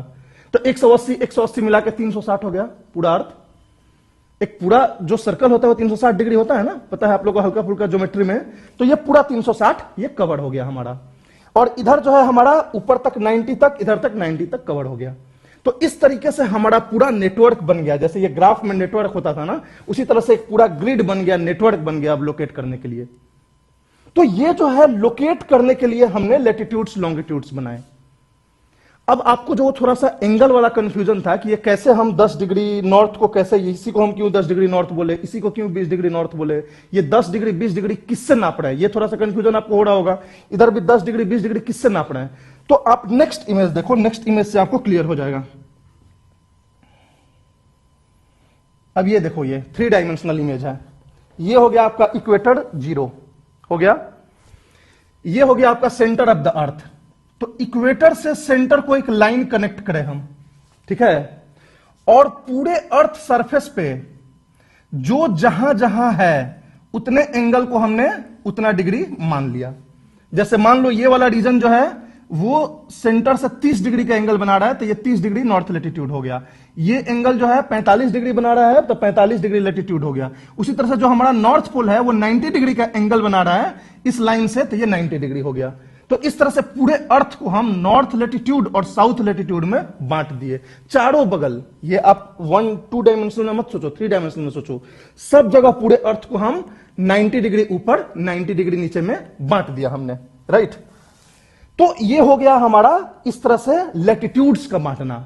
तो लेटीट्यूड्स के बारे में आपसे पूछा जाए कि वो क्या है, तो ये angular distance of A point है ऑन द अर्थ सरफेस। अगर कोई भी लेटीट्यूड को देखोगे तो वो एक क्या है, वो अर्थ सरफेस पे एक एंगुलर डिस्टेंस है इक्वेटर से, कि इक्वेटर से कितना एंगुलर डिस्टेंस है वही लेटीट्यूड है। इसीलिए इसको एंगुलर डिस्टेंस हमेशा याद रखना। किसी भी पॉइंट का एंगुलर डिस्टेंस जो होता है वो अर्थ सरफेस से जो सेंटर से मापा जाता है वही लेटीट्यूड होता है। कोई दिक्कत? अब लेटीट्यूड्स जो होते हैं वो सारे इक्वेटर से पैरेलल होते हैं। इक्वेटर 0 डिग्री होता है, पोल्स 90 डिग्री होता है, और सारे लेटीट्यूड्स जो है इक्वेटर से पैरेलल होते हैं। तो जो सर्कल होता है लेटीट्यूड्स का, एक सर्कल, उसमें सबसे बड़ा सर्कल कौन होगा? इक्वेटर होगा, 0 डिग्री जो है। और जैसे जैसे ऊपर चले जाओगे तो छोटा होता जाएगा सर्कल। तो आप एक फुटबॉल लो, सबसे बड़ा जो सर्कल होगा वो हमारे अर्थ का इक्वेटर हो गया, और उसके ऊपर वाले जो सर्कल्स हुए वो सब छोटे छोटे छोटे छोटे होते हुए पोल पे जाके सबसे छोटा 0 हो जाएगा। तो इस तरह से हमने पूरा लेटीट्यूड्स को बांट दिया। कोई दिक्कत? अब 1 डिग्री लेटीट्यूड में ऊपर से नीचे जाने में कितना जमीन पे डिस्टेंस होता है ये मापा गया। जैसे 30 डिग्री लेटीट्यूड है और 31 डिग्री लेटीट्यूड है, दोनों के बीच में सपोज मान लो ये अर्थ सरफेस है, अर्थ सरफेस पे ये जो है 30 डिग्री लेटीट्यूड है, ये 31 डिग्री है, तो इन दोनों के बीच डिस्टेंस कितना होगा? तो वैसे तो ये थोड़ा बहुत बढ़ता घटता है इक्वेटर से पोल के बीच में, लेकिन ऑन एन एवरेज ये 69 माइल्स होता है, याद रखना। 69 माइल्स ऑन एन एवरेज जो है ये होता है लेटीट्यूड। एक सेकंड, 69 माइल्स, ठीक। तो हर 1 डिग्री लेटीट्यूड पे हम 69 माइल्स जो है डिस्टेंस चेंज कर लेंगे। तो ये बताओ कि अगर 69 माइल्स डिस्टेंस 1 डिग्री पे होता है तो 69 माइल्स तो काफी ज्यादा डिस्टेंस हो गया। हमारा दिल्ली, हमारा फरीदाबाद, गुड़गांव सब 69 माइल्स में आ जाएगा। तो अगर सबके कोऑर्डिनेट्स हमको देने होंगे तो सबके सेम लेटीट्यूड हो जाएंगे। दिल्ली का भी वही होगा जो फरीदाबाद का होगा, जो आपका गुड़गांव का होगा, क्योंकि 69 माइल्स में ही सब आ जा रहे हैं। तो इस एक लेटीट्यूड को भी हमको बांटने की जरूरत पड़ी और प्रिसाइज लोकेशन लगाने के लिए। जैसे 1 किलोमीटर को मीटर में बांटते हैं, मीटर को सेंटीमीटर में बांटते हैं, तो उसी तरह से 1 latitude is equal to 60 minutes. इसको मिनट्स बोलते हैं जो इसको बांटते हैं। तो 1 लेटीट्यूड जो है 60 मिनट का होता है। तो 1 लेटीट्यूड डिस्टेंस अगर 69 माइल्स को कवर करता है तो 1 मिनट कितना कवर करेगा? 69/60, तो अराउंड 1.1 माइल्स को कवर करेगा, ठीक है। तो 1.1 माइल्स पे जो है हमारा मिनट चेंज हो जाएगा। लेटीट्यूड भले ही सेम रहेगा, मिनट चेंज हो जाएगा। इसको और प्रिसाइज करने के लिए अब 1 माइल्स भी तो एक बड़ा 1.5 किलोमीटर का डिस्टेंस हुआ। किसी बिल्डिंग को ही लोकेट करना है कि एग्जैक्टली किस जगह पे है, तो 1.5 किलोमीटर तो बहुत बड़ा हुआ। तो इसको फिर बांटा गया 1 second is equal to 1 minute is equal to 60 second, 1 minute is equal to 60 seconds. तो इस तरीके से हमने छोटे छोटे भागों में लेटीट्यूड्स को बांट दिया। 1 लेटीट्यूड बराबर 60 मिनट, 1 मिनट बराबर 60 सेकेंड्स। तो अब जो हमारा डिस्टेंस हो गया वो 10-20 मीटर वाला हो गया। तो ये अब ठीक है। इतना जो है प्रिसाइज लोकेशन हम एक एक बिल्डिंग का बता सकते हैं कि ये कितने डिग्री नॉर्थ लेटीट्यूड पे है, कितने लेटीट्यूड, कितने डिग्री, कितने मिनट, कितने सेकेंड्स। तो आप कोई भी पॉइंट का अर्थ पे जब आप एड्रेस देखते हो तो कुछ ऐसा लिखा होता है 30 डिग्री 40 मिनट्स 24 सेकेंड्स। तो वो एग्जैक्ट अब लोकेशन आ गया। ये नॉर्थ साउथ अलाइनमेंट की बात हो रही है, अभी ईस्ट वेस्ट की हम बात नहीं कर रहे हैं, ठीक है। तो अब इस तरह से लिखा हुआ आता है, तो ये हमारा मेजरमेंट का तरीका हो गया और ये हमारा लीनियर डिस्टेंस हो गया 2 लैटिट्यूड 2 डिग्री के बीच में। अब इसका सिग्निफिकेंस क्या है? इसका सिग्निफिकेंस ये है, आगे हम क्लाइमेटोलॉजी में डिटेल में पढ़ेंगे कि ये जो लैटिट्यूड्स होते हैं ऊपर से नीचे, वो हमारे क्लाइमेट को डिसाइड करते हैं। जैसे ऊपर लैटिट्यूड आप बढ़ते जाओगे पोल की तरफ तो आप ठंडा होता जाएगा, इक्वेटर की तरफ बढ़ते जाओगे तो टेम्परेचर मीन टेम्परेचर बढ़ता चला जाएगा। तो वो ऐसा क्यों होता है? वो होता है कि सन के साथ अलाइनमेंट की वजह से, जो हमारा अर्थ का एक्सिस जो टिल्ट होता है और सन के साथ जो अलाइनमेंट होती है हमारी, इसकी वजह से होती है। इसकी बात हम डिटेल में करेंगे क्लाइमेटोलॉजी में। बस अभी आप इतना याद रखो, ये जो लैटिट्यूड्स होते हैं वो डिमार्केट करते हैं क्लाइमेट्स को। जब 10 डिग्री लैटिट्यूड और 30 डिग्री लैटिट्यूड दोनों के बीच के क्लाइमेट में फर्क होगा, वहां जो है कुछ और मौसम होगा, क्लाइमेट होगा, 10 डिग्री पे कुछ और होगा, 0 पे कुछ और होगा। तो लैटिट्यूड के ऊपर नीचे जाने से हमारा क्लाइमेटिक एलिमेंट्स का वेरिएशन होता है। तो this is the significance of latitudes. कोई दिक्कत? देखो, इतने डिटेल में इसलिए पढ़ा रहा हूं क्योंकि लैटिट्यूड लॉन्गिट्यूड का जो कंसेप्ट है वो एक्चुअल में क्या होता है वो 90% लोगों को नहीं पता है। ज्योग्राफी में लोग जानते हैं कि हाँ 30 डिग्री लैटिट्यूड होता है, 35 डिग्री होता है, 40 डिग्री, लेकिन एक्चुअल में लैटिट्यूड क्या है, लॉन्गिट्यूड क्या है। और ये सारे क्वेश्चंस ना इंटरव्यू में बहुत ज्यादा पूछे जाते हैं, चाहे यूपीएससी के इंटरव्यू में ले लो, पीसीएस के इंटरव्यू में ले लो। हम लोग ट्रांसक्रिप्ट पढ़ते थे जब हमारा इंटरव्यू था यूपी पीसीएस की, तो उस ट्रांसक्रिप्ट में एक मौर्या सर का बोर्ड था, वो हमेशा अक्सर बच्चों से पूछते थे कि लैटिट्यूड लॉन्गिट्यूड क्या होता है। तो बच्चे बोलते थे कि सर वही होता है सर 30 डिग्री 40 डिग्री। नहीं, एग्जैक्ट बताओ क्या होता है लैटिट्यूड। तो ये सब जो angular distance of point from the surface, ये सारी चीजें तुमको बतानी चाहिए थी कि ये जो इक्वेटर से और जो सेंटर के बीच की लाइन है उससे कितना एंगुलर डिस्टेंस है, यही लैटिट्यूड है। तो ये एग्जैक्ट प्रिसाइज्ड पता होना चाहिए आपको कि लैटिट्यूड क्या होता है, लॉन्गिट्यूड क्या होता है और इसके क्या सिग्निफिकेंस हैं, वो क्या सिग्निफाई करते हैं, क्या इंडिकेट करते हैं, क्या वेरिएशंस को ये दिखाते हैं। तो दिस आर वेरी इंपॉर्टेंट। तो इसलिए इसकी क्लैरिटी बहुत जरूरी है आगे आपको पढ़ने के लिए, राइट। तो इसको क्लियर रखना हमेशा। ये पेट क्वेश्चन है इंटरव्यू का, लैटिट्यूड लॉन्गिट्यूड के बारे में। अब अबाउट लॉन्गिट्यूड, लैटिट्यूड समझ गए आप कि कैसे वो जो है एंगल होता है, उसी तरह से ये जो लॉन्गिट्यूड होता है ये भी एक तरह से क्या होता है, एंगुलर डिस्टेंस होता है। लेकिन वो इक्वेटर से जो एंगुलर डिस्टेंस था ये प्राइम मेरिडियन से होता है। मैंने बताया ना कि इक्वेटर और प्राइम मेरिडियन एक एक्स एक्सिस वाई एक्सिस की तरह है, एक रेफरेंस की तरह है। इससे हम मापते हैं और इन दोनों को इसीलिए हम 0 डिग्री बोल देते हैं। इक्वेटर को 0 डिग्री बोल देते हैं, इधर प्राइम मेरिडियन को 0 डिग्री बोल देते हैं। इक्वेटर जो होता है वो उसके ऊपर नीचे नॉर्थ साउथ होता है, इसके आगे पीछे ईस्ट वेस्ट होता है। तो पूरी तरह से जो डायरेक्शन है जो वो आ जाता है हमारा। तो ये देख लो कि 0 डिग्री हमारा प्राइम मेरिडियन है। ये इस 0 डिग्री को हम एक सेंटर से लाइन से कनेक्ट करते हैं। अब इससे जो है कोई भी मेरिडियन ईस्ट में या वेस्ट में वो कितना है ये डिपेंड करता है कि वो कितना एंगल बना रहा है। सपोज मान लो ये 135 डिग्री वेस्ट है, तो इस लाइन का जो एंगल होगा, ये लाइन जो कनेक्ट करेगा सेंटर से और जो 0 मेरिडियन कनेक्ट किया है सेंटर से, इन दोनों के बीच में 135 डिग्री होनी चाहिए। समझ में आ रही है? जैसे मान लो हम यहां खड़े हैं, तुम वहां खड़े हो, ठीक है। हमारे बीच तो चलो सेकंड्स का फर्क होगा, वो तो डिग्री बहुत बड़ी चीज हो गई, ठीक है। लेकिन तुम्हारे जगह से और मेरे जगह से एक लाइन खोद के सेंटर में ले जाया जाए तो हम दोनों का जो लाइन ऐसे मिलेगा इस तरह से, तो वो जो एंगल बनाएगा वही लॉन्गिट्यूड होता है। तो वो बताएगा कि तुम कितने ईस्ट हो, हम कितने ईस्ट हैं, या तुम कितने वेस्ट हो, हम कितने वेस्ट हैं। किससे? प्राइम मेरिडियन से। समझ में आ रही है बात है? अब मान लो एक ये तो हो गया 135, बहुत बड़ा होगा। सपोज बीच में हम एक और लाइन दे रहे हैं ऐसे, ये सपोज मान लो 60 डिग्री है। ये लाइन जो है इस लाइन से 60 डिग्री है, सपोज 60 डिग्री है ये, तो ये हो जाएगा 60 डिग्री ईस्ट और ये हो गया 135 डिग्री ईस्ट, राइट। तो ये 60 135 बीच में बहुत सारे 90 100 110 115 सब बीच में इस तरह से छोटे छोटे छोटे छोटे एक एक डिग्री में पूरा अर्थ कवर हो जा रहा है। और जैसे ये 1 डिग्री होता है तो ये भी बहुत बड़ा एरिया कवर करता है, ठीक है। तो इसी तरह इसको भी हम बांटे गए हैं किसमें? मिनट्स में और सेकंड्स में। 1 degree equal to 60 minutes, 1 minute equal to 60 seconds. और जो भी लॉन्गिट्यूड्स भी बताए जाते हैं वो भी इसी तरह बताए जाते हैं। 30 डिग्री 50 मिनट 30 सेकंड ऐसे बताए जाते हैं। जनरली कोई शहर का बताया जाता है तो उसमें सेकंड्स की जरूरत नहीं पड़ती हमें, क्योंकि कोई शहर तो 1 माइल का तो होता ही है, तो मिनट में आ जाता है। लेकिन किसी बिल्डिंग की लोकेशन बतानी होती है अगर, तो 1 माइल में तो कितने सारे बिल्डिंग हो जाएंगे, तो हमें सेकंड्स की जरूरत पड़ती है। जैसे पेंटागन है यूएस का, उसका लोकेशन देखना है तुम्हें ग्लोब में, तो वो सेकंड के साथ आएगा। लेकिन फरीदाबाद का देखना है तो उसमें सेकंड नहीं आएगा, उसमें मिनट आएगा, क्योंकि फरीदाबाद का जो पूरी एक्सपेंस है वो 1 मील से ज्यादा है। तो तुम कैसे डिसाइड करोगे कि कौन सा सेकंड में है, 30वां में है कि 31वां में है? 30वां 31वां दोनों कवर हो रहा है। समझ में आ रही है बात को? कोई दिक्कत? किसी को अगर टेक्निकल लग रहा है, सर से ऊपर जा रहा है तो बताना। वैसे क्लास के बाहर आके आप लोग डिटेल में पूछ सकते हैं कुछ भी चीज अगर नहीं समझ में आए तो ये जो होता है प्राइम मेरिडियन का हमारा, ये होता है कि इस तरह से हम जो है इसको कवर करते हैं। ये एंगुलर डिस्टेंस समझ में आ गया, ये आपको समझ में आ गया कि इसी तरह से हम इसको भी बांटते हैं। लेकिन लैटिट्यूड से एक मामले में लॉन्गिट्यूड्स डिफर करता है। लैटिट्यूड्स में पूरे अर्थ पे लगभग एक ही है, कि मतलब जैसे भी एक लैटिट्यूड से दूसरे लैटिट्यूड जाओगे तो डिस्टेंस 69 माइल्स का मैंने बताया है, लेकिन यहां मैं कोई डिस्टेंस नहीं बता रहा हूं कि 1 डिग्री में कितना डिस्टेंस होगा। उसका क्या कारण है आप बताओ? क्यों यहां डिस्टेंस मैंने नहीं बताया कि 1 डिग्री में कितना लैटिट्यूड? जैसे उसमें मैंने 69 माइल्स बताया तो इसमें कि 69 माइल्स होता है लैटिट्यूड के केस में, लेकिन लॉन्गिट्यूड में मैंने नहीं बताया कि 1 डिग्री के फर्क से कितना डिस्टेंस होता है। उसका कारण यह है कि ये लाइंस पैरेलल नहीं है, ये अलग अलग हैं।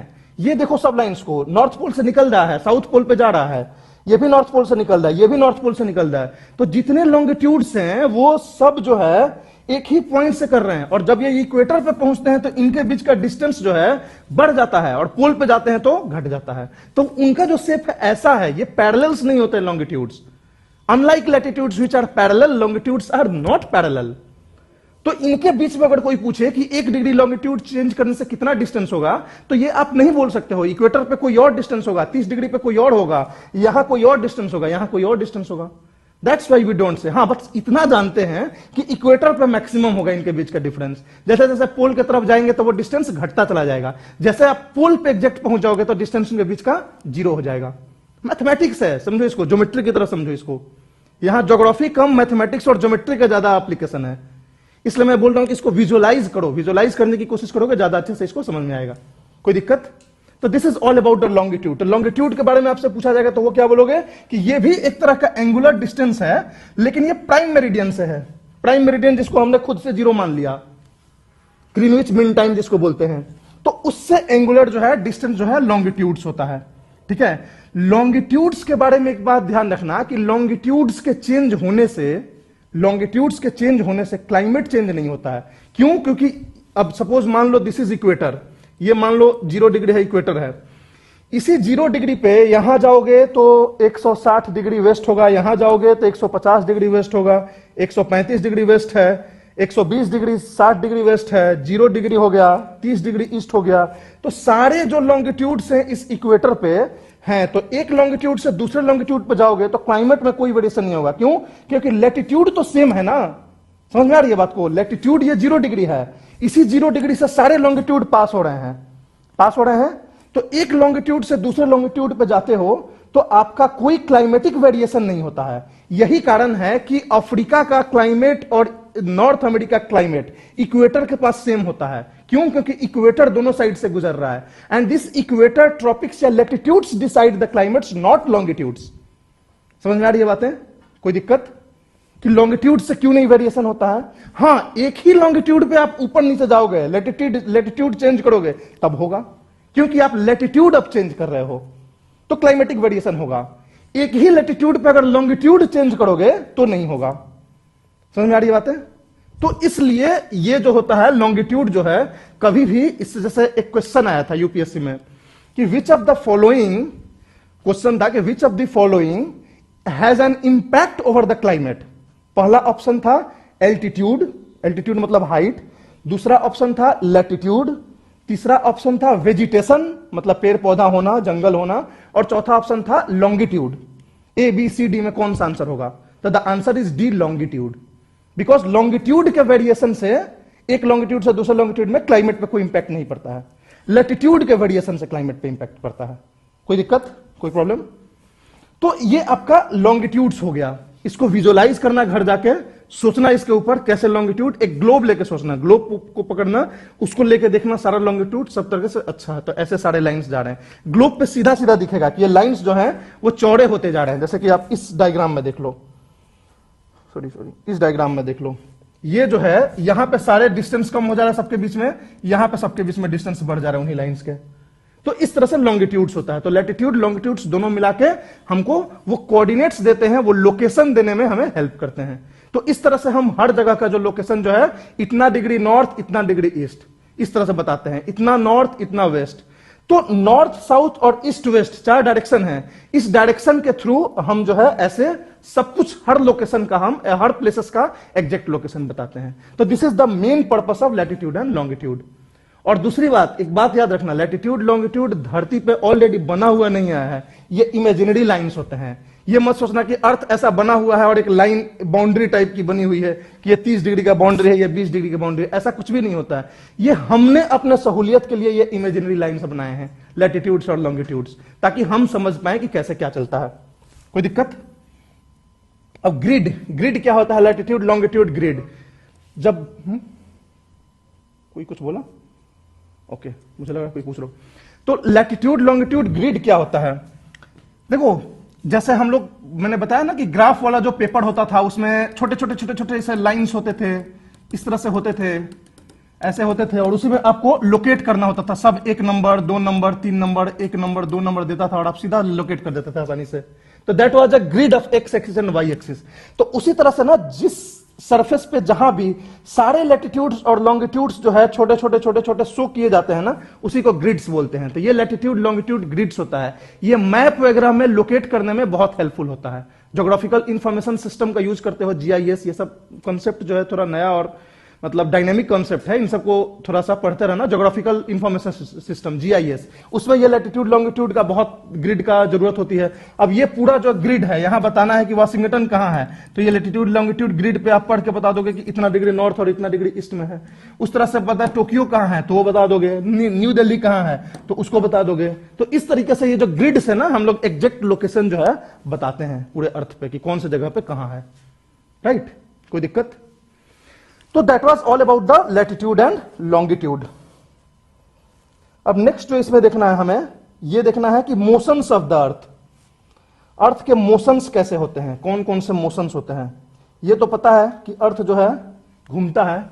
अब तो आप लोग 2000 साल पहले नहीं थे जहां लोग ये सोचते थे कि अर्थ रुका हुआ है और पूरा जो यूनिवर्स है हमारे चारों बगल घूम रहा है। तो पहली ये थिंकिंग थी कि earth is stable, steady and the entire universe is revolving around us. ये पहले लोग सोचते थे। फिर धीरे धीरे धीरे धीरे लोगों को पता चला कि सब तो घूम रहे हैं, लेकिन सबसे ज्यादा हम ही घूम रहे हैं। ठीक है? तो बाकी लोग, अब सन जो है, सन अपनी जगह स्थिर है, हम जो है कई तरह से सन का चक्कर काटते हैं। तो different different motions of the अर्थ है। ठीक है? और हम जो घूम रहे हैं, अभी लग रहा है कि हम लोग कितने शांत हैं, स्टेबल हैं, लेकिन अभी हम लोग जो घूम रहे हैं वो 27 किलोमीटर पर सेकंड के स्पीड से घूम रहे हैं, 27 किलोमीटर पर सेकंड। तो आप सोच लो कि कितने किलोमीटर पर आवर का स्पीड हो गया, 3600 से गुना कर दो। तो इतने स्पीड से आप अभी स्पेस में घूम रहे हो। बाहर से कोई आदमी आपको देख रहा होगा तो लग रहा होगा कि जैसे आप कितने स्पीड से घूम रहे हो। तो लेकिन आपको नहीं फील हो रहा है, क्योंकि इतने बड़े रेफरेंस में आप बहुत छोटे पॉइंट पे हो। जैसे आप प्लेन में बैठते हो, फ्लाइट में, तो ऐसा लगता है कि हम रेंग रहे हैं, स्क्रॉलिंग लगता है, क्योंकि जो डिस्टेंस है उसके कंपैरिजन में हम देखते हैं। बट एक्चुअल में हम लोग 800-900 किलोमीटर पर आवर के स्पीड से चल रहे होते हैं। In the same way we are moving with a speed of 27 kilometre per second, जो कि अर्थ के रिवोल्यूशन का स्पीड होता है सन के चारों ओर। तो चलो हम लोग देखते हैं कि कितने तरह का मोशन अर्थ में होता है। रिवोल्यूशन तो वन ऑफ द मोशन हुआ, ऐसे बहुत तरह के मोशन होते हैं, मगर फंडामेंटली जो होते हैं वो 2 तरह के मोशंस होते हैं अर्थ के।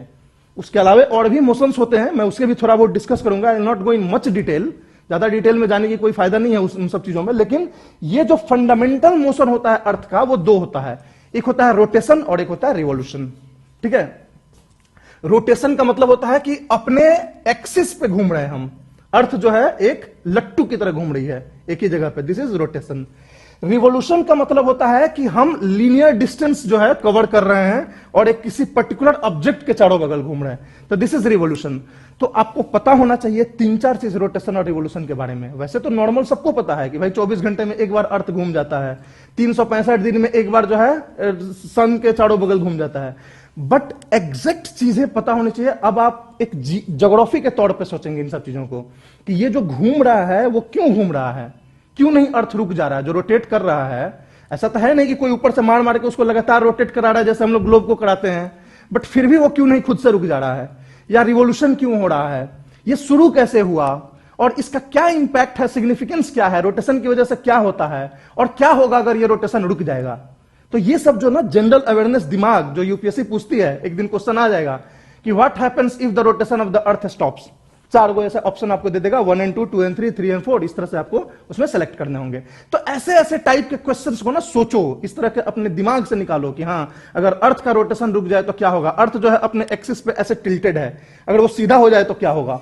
तो ये सारी चीजें जो है ना इसमें आपको डिटेल में थोड़ा जानना है। तो फंडामेंटली रोटेशन और रिवोल्यूशन 2 होता है, और इन दोनों की वजह से साइकिल्स होते हैं, डायरनल साइकिल्स और सीजनल साइकिल।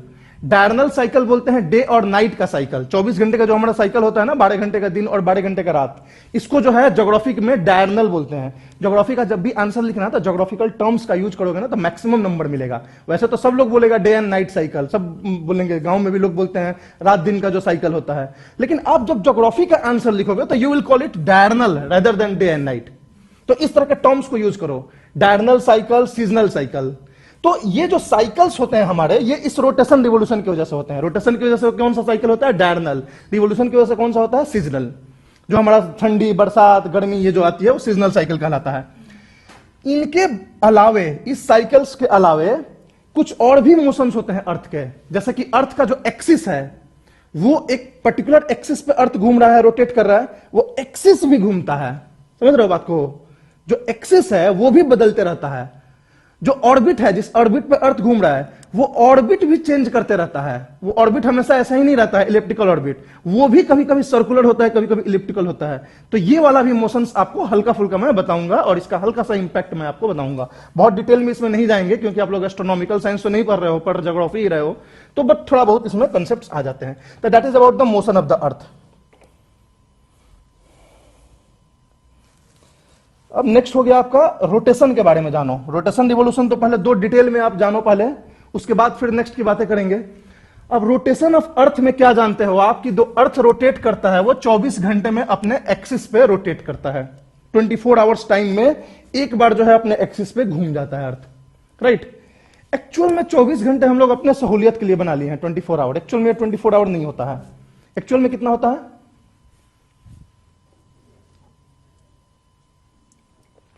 एक्चुअल में होता है 23 आवर्स 56 मिनट्स एंड 4 सेकेंड्स।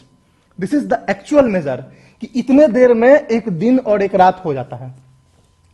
लेकिन फिर भी ये जो 3.5-4 मिनट का जो डिफरेंस है, ये डिफरेंस हमें नहीं पता चलता है। 6 बजे सेम दिखता है कि सन उसी जगह पे है, 8 बजे वही दिखता है, क्योंकि ये जो सेम हो जाता है, ये डिफरेंस होने के बाद भी वो इसलिए होता है कि जो रोटेशन तो अर्थ अपना कर ही रहा है, थोड़ा सा रिवोल्यूशन भी उतने देर में कर ले रहा है। एक दिन में 365 दिन में वो एक चक्कर मार रहा है, तो एक दिन में थोड़ा सा तो हिला होगा अपने जगह से। तो जो अपने जगह से थोड़ा सा हिलता है वो कॉम्पेंसेट कर देता है और 24 घंटे में हमको बना देता है, एक साइकिल दे देता है। तो जनरली उतने डेप्थ में जाने की जरूरत नहीं है मैथमेटिकली, बस ये जानो कि जो एक्यूरेट होता है वो 23 घंटे 56 मिनट और 4 सेकंड होता है, जिसको हम लोग 24 घंटे मान लेते हैं, राइट। ये सब थोड़ी सी इसकी बातें हम करेंगे ना जब टाइड्स की बात करेंगे। जब टाइड्स की हम लोग बात करते हैं ना, तो उसमें ये वाला जो प्रिसाइज जो एक्यूरेसी की जरूरत होती है उस समय जरूरत होती है, राइट। तो ये हो गया अर्थ rotates on its axis. Rotation जो होता है, अब ये सोचो आप कि सपोज ये हो गया आपका सन, ठीक। सन के साथ एक ऑर्बिट में जो अर्थ है ऐसे रिवॉल्व कर रहा है, तो ये जो है ये प्लेन ऑफ रिवोल्यूशन हो गया ऑर्बिट का, ये ऑर्बिट है पूरा, ठीक है। अब क्वेश्चन ये बोलता है कि इसमें आता है कि जो अर्थ रोटेट कर रहा है अपने एक्सिस पे, उसका एक्सिस कैसा है। ये ऐसा एक्सिस है जिसके चारों बगल अर्थ घूम रहा है कि ये कुछ टेढ़ा मेढ़ा एक्सिस है। एक्चुअल में ये सीधा एक्सिस नहीं होता है। ये जो एक्सिस आप सीधा देख रहे हो नॉर्थ पोल से साउथ पोल और पूरा अर्थ ऐसे घूम रहा है, एक्चुअल में ये ऐसा होता नहीं है। एक्चुअल में ये ऐसा होता है, थोड़ा सा टेढ़ा होता है, इंक्लाइंड होता है, 23.5 डिग्री पे इंक्लाइंड होता है। क्यों इंक्लाइंड होता है इसकी हम बात करेंगे। ये 23.5 डिग्री पे इंक्लाइंड होता है और इस इंक्लिनेशन की वजह से बहुत कुछ होता है। इसकी बहुत सिग्निफिकेंस होती है ये इंक्लिनेशन। ये इंक्लिनेशन अगर सीधा हो जाए तो काफी कुछ चेंज हो जाएगा हमारे लाइफ में, हमारे अर्थ पे, हमारे वर्ल्ड में काफी कुछ चेंज हो जाएगा। तो हमें यह भी देखना है कि ये अर्थ का जो एक्सिस है वो टिल्टेड क्यों है और टिल्टेड की वजह से क्या हमें फायदे घाटे हैं।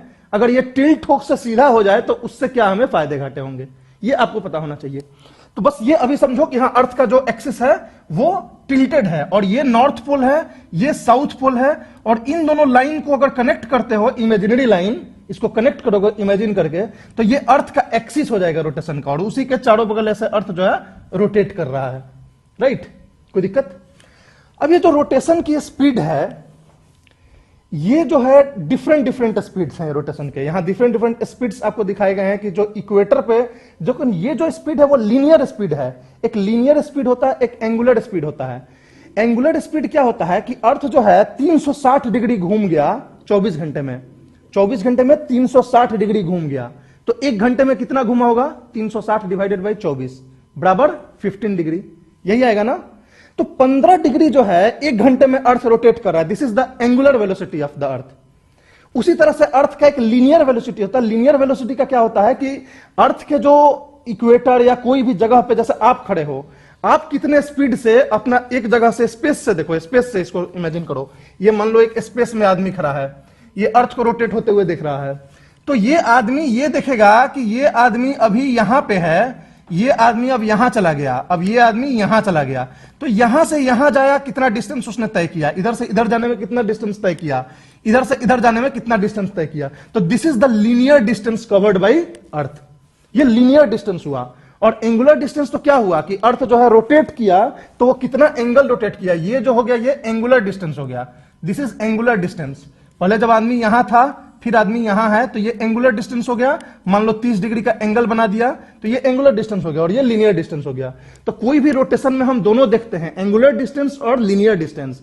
लेकिन अर्थ में तुम किसी भी पॉइंट पे चले जाओ, हर जगह 24 घंटे में ही दिन रात होता है। ऐसा तो है नहीं, कहीं पर 28 घंटे का साइकिल होता है, कहीं पर 16 घंटे का साइकिल होता है। पूरे अर्थ में हर जगह 24 घंटे का ही साइकिल होता है।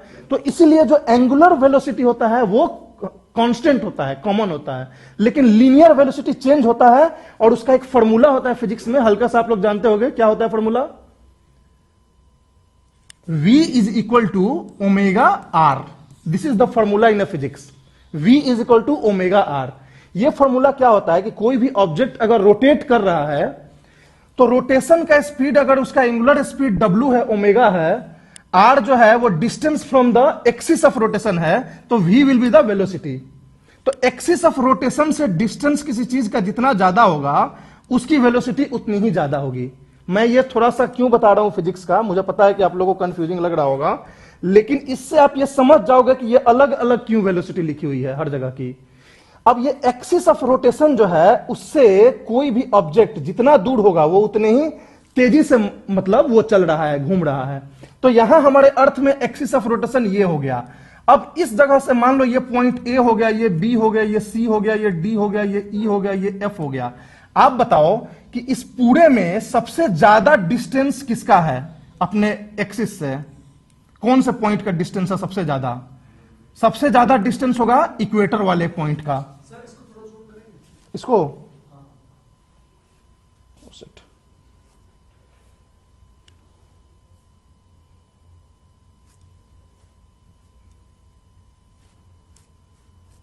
ओके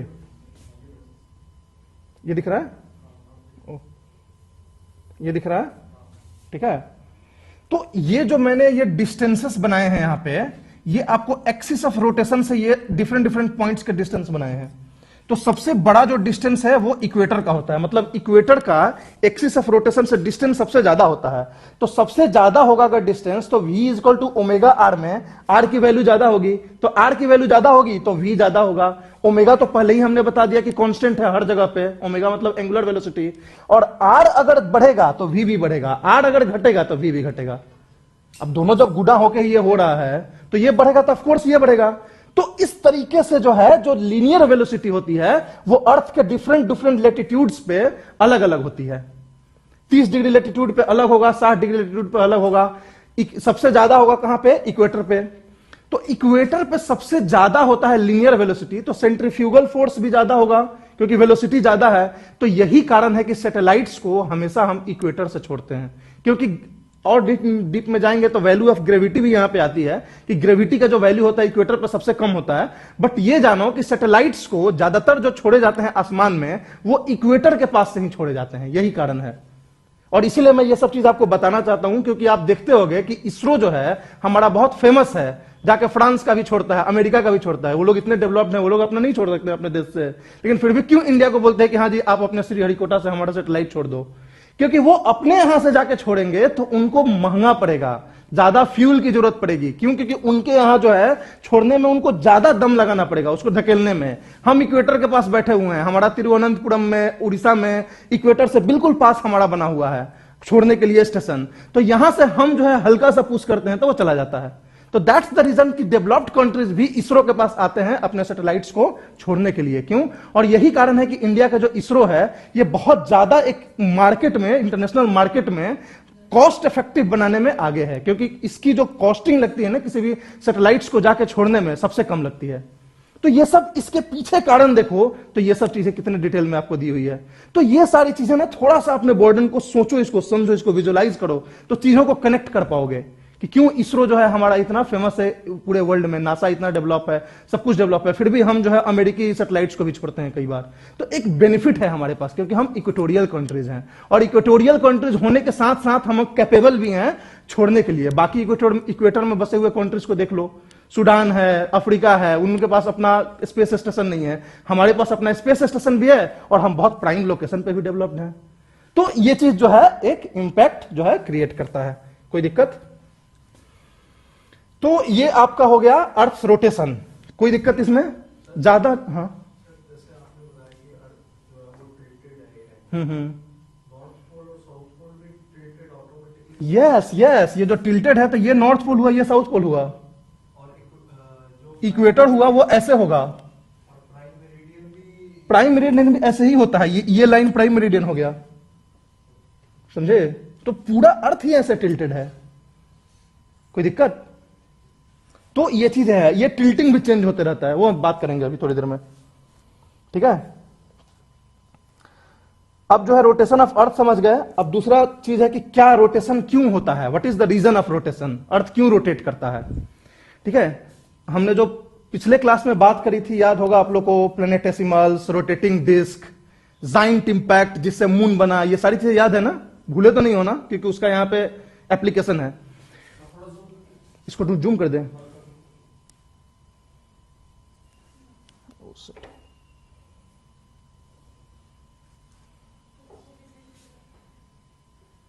ठीक है, कोई दिक्कत? अब देखो, हमने बताया था कि जब प्लैनेट्स हुए, और ऐसा नहीं कि केवल अर्थ ही रोटेट करता है, सारे प्लैनेट्स रोटेट करते हैं, विनस भी रोटेट करता है, मरकरी भी रोटेट करता है, ठीक है? तो क्यों सारे प्लैनेट्स रोटेट करते हैं? ऐसा रोटेशन कहां से इनको आता है, कहां से एनर्जी मिली, और क्यों नहीं रुकते हैं रोटेट करते करते, क्यों नहीं रुक जाते हैं? तो देखो, जब हमारा प्लैनेट बना था तो हमने एक बात करी थी प्रीमोर्डियल डिस्क की, कि जो डिस्क था वो खुद ही खूब घूम रहा था अर्थ सन के चारों ओर। तो वो घूम जब रहा था, तो जब प्लैनेटेसिमल्स बने, प्लैनेटेसिमल्स मतलब छोटे छोटे पत्थर जो सब मिलकर प्लैनेट बन गया, मैंने बोला था ना प्लैनेटेसिमल्स। तो जब प्लैनेटेसिमल्स बने थे तो वो प्लैनेटेसिमल्स आपस में खूब टक्कर मारते थे उस समय। तो वो जब टकराते थे तो उनके टकराने की वजह से सारे कण में एक तरह का रोटेशन डेवलप हो जाता था। दो आके प्लैनेटेसिमल्स टकराता था और दोनों घूमने लगता था, और घूमते घूमते घूमते घूमते दोनों ज्वाइन टुगेदर होके और लगे घूमने। अब क्वेश्चन ये आता है कि प्लैनेटेसिमल्स के टकराने और कोलिजन से जब घूमते थे तो इतना हाई स्पीड ऑफ रोटेशन कहां से आ गया? हमें लग रहा है कि इतना हाई स्पीड ऑफ रोटेशन तो नहीं आना चाहिए, छोटे छोटे प्लैनेटेसिमल्स एक दूसरे से टकराएंगे। तो इस थियरी को कुछ लोगों ने कट करने की कोशिश की कि नहीं नहीं, ऐसा नहीं होगा, इतने स्पीड में हमारा अर्थ घूम रहा है और छोटे छोटे कण के टकराने से इतने में कैसे घूम जाएगा? तब लोगों ने क्या बोला कि अच्छा ठीक है, चलो इसको तो हम काट नहीं सकते हैं, क्योंकि ये भी एक रीजन है कि इससे घूमा होगा, लेकिन उतने तेजी से नहीं घूमा होगा जितने तेजी से इसको अभी घूमता है या पहले घूमता था। तो दूसरा थियरी बोली गई बिग स्प्लैट की। बिग स्प्लैट मैंने डिस्कस किया था ना कि मून आके एक मार्स या उससे बड़ा साइज का अर्थ में टकराता है और उसकी वजह से मून बन जाता है। तो ये जो इवेंट हुआ था, जो जाइंट इंपैक्ट जिसको बोलते हैं और जो बिग स्प्लैट जिसको बोलते हैं, इस इवेंट ने इस रोटेशन के प्रोसेस को ऐड कर दिया। मतलब कि जब अर्थ बन के तैयार हो गया तो इसमें एक मार्स के साइज का ऑब्जेक्ट आके और इसको टक्कर मारा अर्थ को, जिसकी वजह से अर्थ जो है पूरी तरह से घूमने लगा और काफी स्पीड में घूमने लगा, और इतने स्पीड में घूमने लगा कि उसकी जो रोटेशन की स्पीड थी वो 6 घंटे में एक पूरा रोटेशन हो जाता था। आज जो 24 घंटा लगता है एक रोटेशन होने में, at that time, during this time, ये 6 घंटे में रोटेट करने लगा। लेकिन धीरे धीरे ये जो रोटेशन की स्पीड है वो टाइम के साथ घटने लगी। क्योंकि होता क्या है कि जब मून आ गया, अर्थ के चारों बगल घूमने लगा, तो मून के साथ जो ग्रेविटी का पुलिंग पुशिंग वाला जो कंडीशन था, जिसको टाइडल फोर्स ऑफ मून बोलते हैं, ये रेसिस्ट करने लगा अर्थ के मूवमेंट को। अब मून क्या करता है कि अर्थ के ऊपर भी फोर्स ऑफ अट्रैक्शन करता है, जिसकी वजह से कि ये टाइड्स बनते हैं ओशंस में। तो ओशंस में जो टाइड्स बड़े बड़े बनते हैं वो रेसिस्ट करते हैं हमेशा अर्थ के मूवमेंट को, रोटेशन को कम करने के लिए। तो ये 4 बिलियन साल तक रेसिस्ट करते रहे, और इसकी वजह से जो 6 घंटा में हमारा एक अर्थ घूम जाता था, आज 24 घंटा में घूमता है, 23 घंटा 56 मिनट 4 सेकंड में घूमता है। तो ये जो है धीरे धीरे स्पीड कम हुआ है रोटेशन का, लेकिन 4 बिलियन साल लगे हैं 6 घंटे से 24 घंटे होने में। तो स्पीड 1/4 हो गया। क्या बोलो सर, मतलब फिर आगे और कम हो जाएगा? हाँ, बिल्कुल कम होगा। ठीक है, अब आगे वही हम बताने वाले थे। अब जो एटॉमिक क्लॉक से जब हम लोग काउंट करते हैं कि क्या ये रोटेशन की स्पीड कम होती है क्या, तो हमें पता चला कि हां, कम होती है। लेकिन ये जो स्पीड है कम होने का, वो जब हम कैलकुलेट किए तो 100 ईयर्स में 2 मिलीसेकंड टाइम बढ़ जाएगा रोटेशन का। कितना? 2 मिलीसेकंड। 2.13 होता है, लेकिन हम मतलब नॉर्मल 2 मान लो। तो 100 ईयर्स में 2 मिलीसेकंड जो स्पीड होगा वो कम हो जाएगा इसके रोटेशन की। तो इस तरह से इसका रोटेशन धीरे धीरे कम होगा। मगर अब क्वेश्चन आता है कि जब कोई चीज वो 4 बिलियन से घूम रहा है, तो अभी तक कैसे घूम रहा है? अभी तक तो उसको रुक जाना चाहिए, कुछ ना कुछ तो रेसिस्टेंस होता है ना रुकने के लिए, इतना स्लो क्यों हो रहा है? तो उसके पीछे कारण है कि जब अर्थ बना तो अर्थ के आसपास जितने भी पार्टिकल्स थे जो इसके रोटेशंस को रेसिस्ट करते हैं, उनको सोलर विंड ने बहा ले गया। सोलर विंड का कंसेप्ट मैंने उस दिन बताया था कि सोलर विंड होता है जो सारे मटेरियल्स को बहा ले गया पूरे प्लेनेटरी ऑर्बिट से। तो ये जो कोई मटेरियल उसके अंदर नहीं है, तो रेसिस्टेंस नहीं है इसको। अब जैसे सपोज मान लो, आपने सुना होगा कि कंप्लीटली जीरो फ्रिक्शन पे अगर आपको दे दिया जाए एक साइकिल चलाने के लिए, तो एक पेडल मारोगे इनफाइनाइट तक चलते चले जाओगे। ये कंसेप्ट जानते हो ना, कि जब रेसिस्टेंस को आप जीरो कर दोगे, बिल्कुल जीरो कर दोगे, कोई रेसिस्टेंस नहीं होगा, तो किसी भी चीज को तुम मोशन दे दोगे तो इनफाइनाइट टाइम तक मोशन में ही रहेगा, जब तक कि रोकने के लिए अपोजिट फोर्स नहीं लगाते हो। लॉ ऑफ इनर्शिया जानते हो, first law of motion Newton का। तो ये जो कंसेप्ट है, ये चीज यहां पे लागू होता है कि इस रोटेशन को कहीं से भी रेसिस्टेंस नहीं मिल रहा है। कोई भी छोटे छोटे मटेरियल्स आके इसके ऊपर रुकते तो ये रुक जाता, लेकिन ये माना जाता है कि कभी बहुत आगे, हजारों लाखों करोड़ों साल आगे, कोई ना कोई जाइंट इंपैक्ट आके इसको रोक सकता है या रिवर्स कर सकता है। जैसे कि वेनस को रिवर्स कर दिया। वेनस जो है पहले ऐसे घूमता था, लेकिन अभी के टाइम में वेनस ऐसे घूमता है अपोजिट में। यूरेनस भी ऐसे ही करता है। तो यूरेनस और वेनस का जो रोटेशन है वो बाकी प्लैनेट्स के रोटेशन से उल्टा होता है। तो ऐसा माना जाता है कि कोई जाइंट इंपैक्ट आया होगा, कोई बड़ा सा एस्ट्रॉयड या कोई प्लैनेट कोई कहीं से आके टकरा के और इसके पूरे रोटेशन को उल्टा कर दिया होगा। तो ऐसा अगर कुछ होगा फ्यूचर में, तो हो सकता है कि अर्थ का रोटेशन भी रुक जाए या अर्थ का रोटेशन भी कहीं ना कहीं रिवर्स हो जाए। लेकिन अभी in the present condition, in the present situation where there is no resistance to the rotation of the earth will continue to rotate for the infinite period of time। और जहां तक ये टाइम घटने की बात है, तो आप ये सोच लो कि 4 बिलियन साल में कितना घटा। अभी 6 आवर्स से 24 आवर्स अभी हुआ। ठीक है, हर 100 साल में कितना घटता है, तो 2 मिली सेकंड का डिफरेंस आता है। तो that is all about the, ये हो गया। तो due to absence of any resistance earth continue to rotate. 6 घंटा पहले था साइकिल, अब जो साइकिल है वो बढ़ गया है। Tidal force of the moon जो है रिड्यूस कर दिया इसको। ठीक है, तो ये सारी चीजें जो है, तो ये सारी चीजें जो है आपको ये होती हैं। ठीक, तो ये सब याद रखना थोड़ा बहुत कि 23 आवर्स 56 मिनट्स 4 सेकेंड्स, ये सब चीजें जो है ये होता है। हर 100 साल पे जो पीरियड ऑफ रोटेशन होता है 2.3 मिली सेकेंड से बढ़ जाता है। तो these are the facts about the rotation, जो कि आपको ध्यान में रखना है। कोई दिक्कत?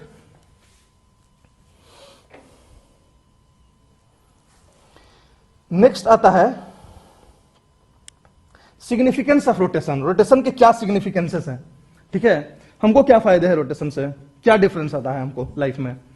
आता है डिफरेंस। सबसे पहला डिफरेंस आता है डे नाइट साइकिल का। अगर ये रोटेशन नहीं होता तो ये दिन रात जो 24 घंटे में हो रहा है ये नहीं होता। ठीक है, सन को देखो, सपोज ये 4 ये हैं अलग अलग कंडीशन से। ये केल मतलब होता है कुआलालंपुर, कुआलालंपुर को लिखा हुआ है, ये जीसी लियोंग से निकाला गया पिक्चर है। तो कुआलालंपुर में एक टाइम में यहां पे सनराइज हो रही है, सुबह का 6 बजे है, ठीक। फिर 6 घंटे बाद यहां पे नून हो रहा है, फिर जो यहां पे सनसेट हो रहा है, और फिर जो है पे नाइट हो रहा है। तो ये जो चक्कर एक चक्कर काटता है, तो इसकी वजह से ये डायगोनल साइकिल जो है ये पूरा चल रहा है, सुबह से दोपहर, दोपहर से शाम, शाम से रात। तो ये जो साइकिल है, this is because of the rotation, right. और एक और बात याद रखना कि जो अर्थ का रोटेशन होता है वो ईस्ट टू वेस्ट होता है कि वेस्ट टू ईस्ट होता है? वेस्ट टू ईस्ट होता है। आपको सूर्य जो है ईस्ट टू वेस्ट दिखाई देता है, ईस्ट से निकल के वेस्ट में डूबता हुआ। तो एक्चुअल में वो आपका रिलेटिव है, सूर्य तो अपने जगह पे है, वो तो कहीं भी नहीं आ रहा है। आप ट्रेन में जब बैठते हो, 1 मिनट के लिए आप अपने आप को मान लो कि हम स्थिर हैं, तो बाहर का जो पोल है जो गड़ा हुआ है अपने जगह पे, वो आपको पीछे दिखाई देता है। बट एक्चुअल में आप क्या करते हो, आगे जा रहे हो। तो आप आगे जा रहे हो लेकिन सारी चीजें आपको पीछे दिखाई दे रही हैं। तो वही चीज यहां पे समझ लो, आपको सूर्य जो है और ईस्ट टू वेस्ट दिखाई दे रहा है, इसका मतलब कि आप वेस्ट टू ईस्ट घूम रहे हो। तो इसीलिए the rotation of the earth is from west to east. कोई दिक्कत? तो ये हो गया। तो पहला क्या इसका सिग्निफिकेंस है कि डे नाइट साइकिल होता है। और दूसरा जो 2 मेजर और मोस्ट इंपॉर्टेंट सिग्निफिकेंस जो मैंने लिखा है, वो मैं अभी इसकी बात नहीं करूंगा, क्योंकि इसको हम आगे बात करेंगे। क्लाइमेटोलॉजी में हम कोरियोलिस इफेक्ट नाम के किसी एक टॉपिक को डिस्कस करेंगे, और जियोमैग्नेटिज्म को हम आज ही 3-4 क्लास, आज नहीं सॉरी, मतलब इसी 3-4 क्लास के आगे हम ये टॉपिक को डिस्कस करेंगे, अर्थ के मैग्नेटिज्म को। तो ये दोनों जो होता है, कोरियोलिस इफेक्ट और अर्थ का मैग्नेटिज्म, ये दोनों अर्थ के रोटेशन की वजह से होता है। ये कोरियोलिस इफेक्ट का नाम आप लोग कभी सुने हो? Coriolis force, Coriolis effect. Geography में कोरियोलिस फोर्स, कोरियोलिस इफेक्ट जो होता है, एक डिफ्लेक्शन प्रोड्यूस करता है। जैसे ऐसे हवा जा रही है, वो हवा ऐसे घूम जाती है due to earth rotation. Ocean water ऐसे चलता है, ओशन करंट्स, वो ऐसे दाहिने घूम जाती है या बाएं घूम जाती है बिकॉज ऑफ कोरियोलिस इफेक्ट। तो इसको हम लोग पूरे डिटेल में बात करेंगे क्लाइमेटोलॉजी में, और इसको हम लोग आगे बात करेंगे कि अर्थ की जो मैग्नेटिक फील्ड जो डेवलप हुआ है, उसमें भी अर्थ के रोटेशन का बहुत बड़ा हाथ है, सिग्निफिकेंस है। तो ये दोनों जो सिग्निफिकेंस है हम डिटेल में अभी बात करेंगे। बस इतना याद रखो कि ये भी एक होता है रोटेशन की वजह से। कोई दिक्कत? Now come to what if rotation stops. अगर रोटेशन स्टॉप हो जाए किसी कारण से, कोई जाइंट इंपैक्ट आ गया, अच्छा इसको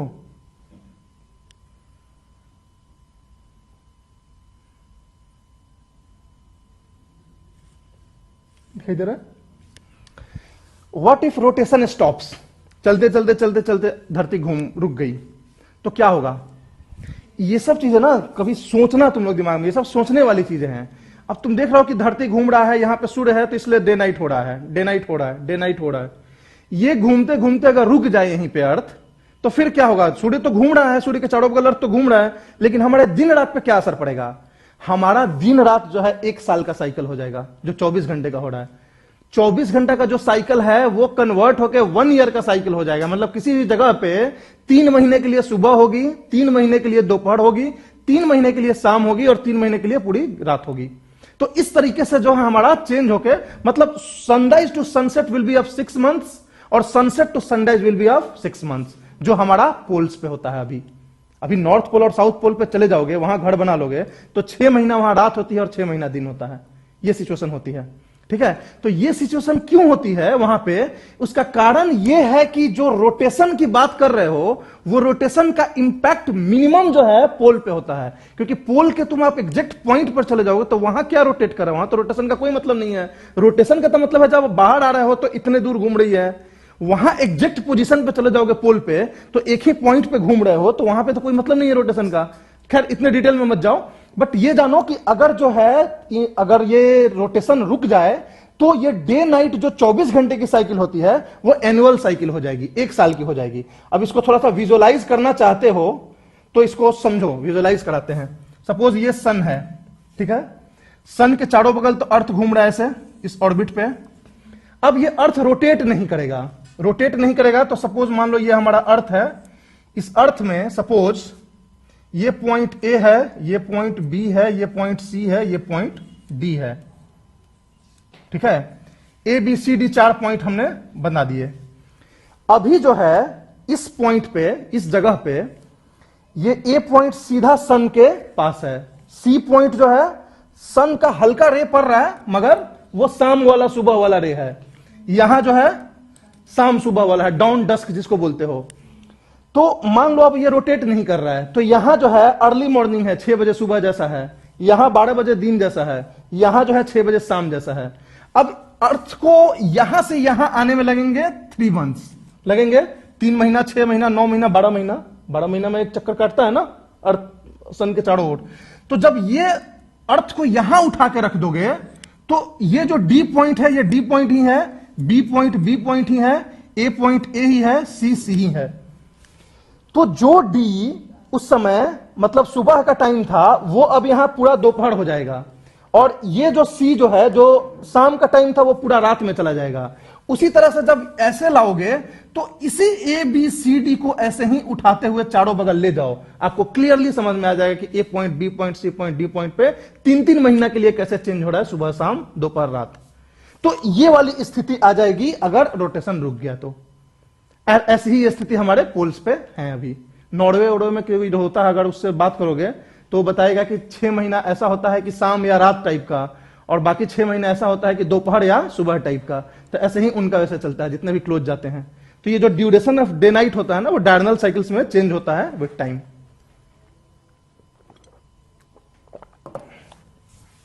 कोई दिक्कत?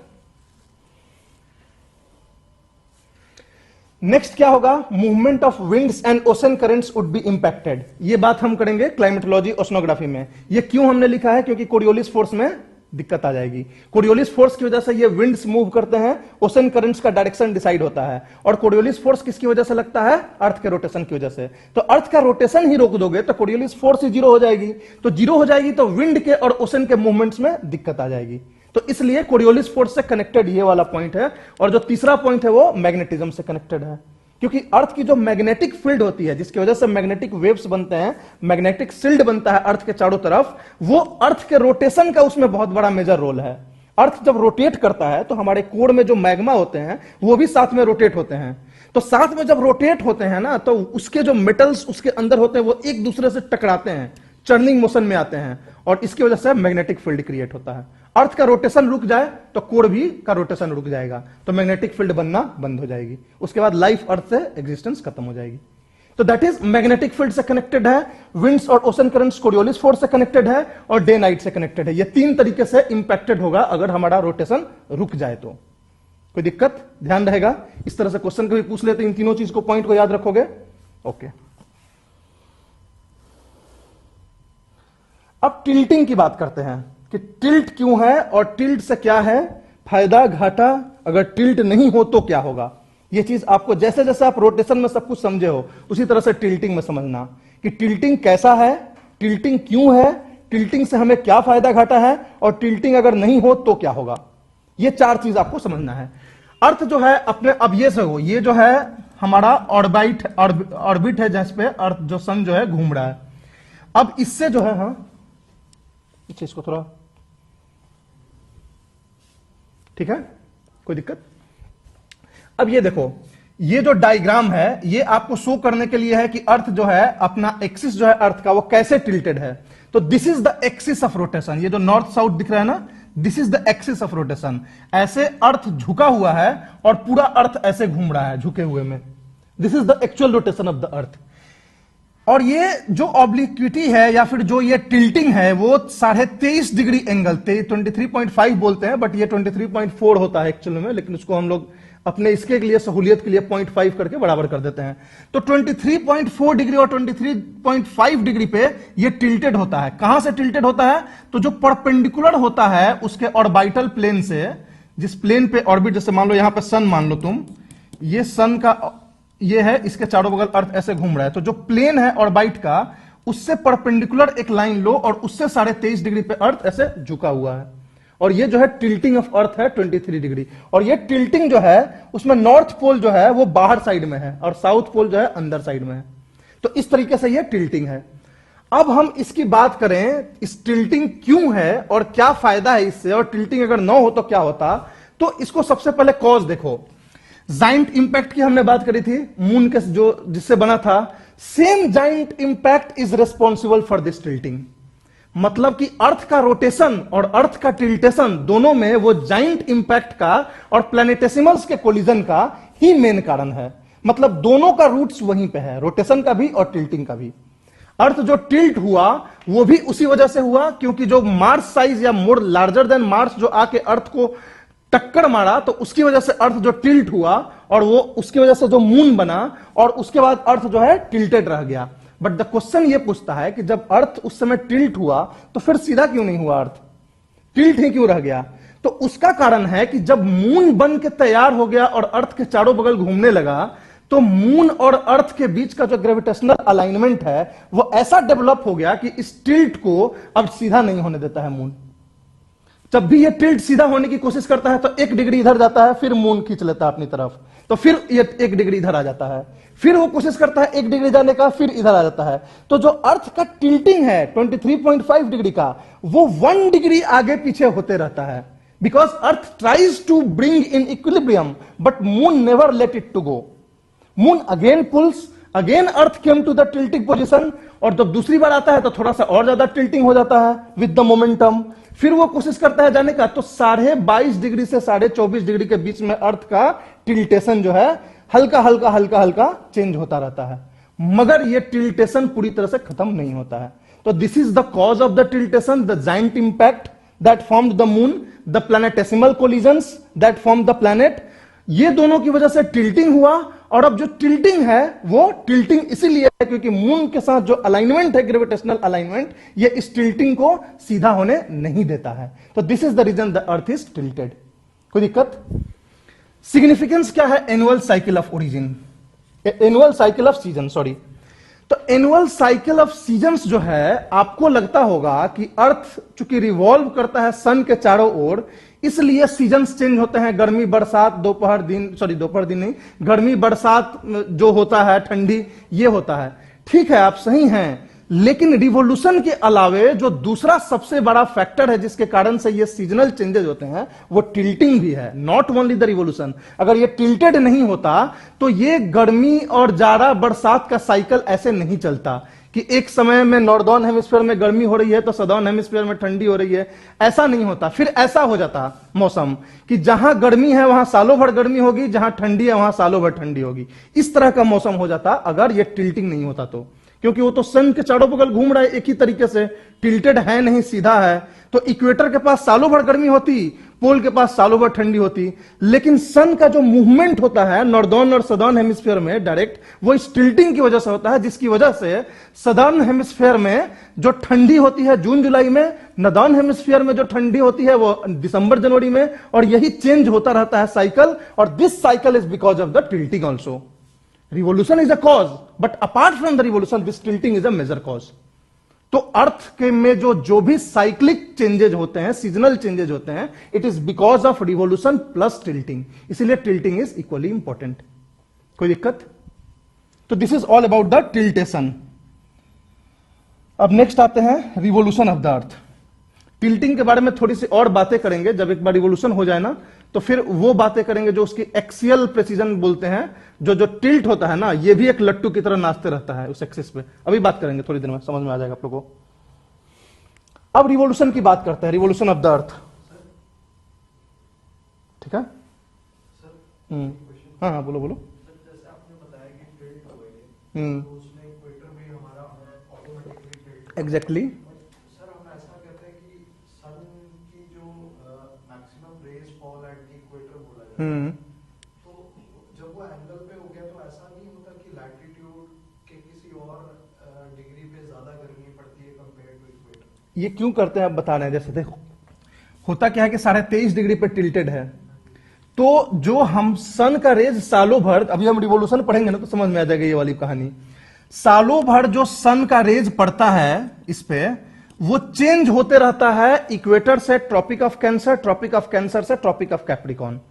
तो जैसे एक चक्कर सन के चारों बगल अर्थ मारता है, तो ये टिल्टेशन की वजह से एक टाइम ऐसा आता है कि इक्वेटर के ऊपर जो है सन डायरेक्ट सनलाइट दे रहा है, फिर धीरे धीरे वो चेंज होके ट्रॉपिक ऑफ कैंसर 23.5 डिग्री पे जाता है, फिर चेंज होके इक्वेटर पे आता है, फिर चेंज होके ट्रॉपिक ऑफ कैप्रिकॉन पे जाता है, और फिर चेंज होके इक्वेटर पे आता है। तो एक साइकिल को आप देखोगे तो इक्वेटर को 2 बार क्रॉस कर रहा है, एक बार ट्रॉपिक ऑफ कैंसर के पास जाते समय, एक बार ट्रॉपिक ऑफ कैप्रिकॉर्न के पास जाते समय। तो अगर आप मीन देखोगे तो सबसे ज्यादा गर्मी कहां हुआ? इक्वेटर पे हुआ। हम ऐसे गए 2 कदम, फिर पीछे आके फिर 2 कदम पीछे गए, तो सबसे ज्यादा हम किस पोजीशन में रहे? इस पोजीशन में, राइट? तो दिस पोजीशन इज इक्वेटर। तो this is the reason that equator is having the highest temperature, highest heat. और उसके ऊपर नीचे जाते हो तो धीरे धीरे घटने लगता है। ऐसे बोलते हैं कि 23 डिग्री टू 23 डिग्री में सबसे ज्यादा गर्मी होती है, लेकिन इनमें भी कंपेयर करोगे तो इक्वेटर पे ज्यादा होती है, क्योंकि मैक्सिमम टाइम जो होता है सन इक्वेटर के आसपास होता है, क्योंकि उसको आगे भी उसी रास्ते से जाना है, पीछे भी उसी रास्ते से आना है।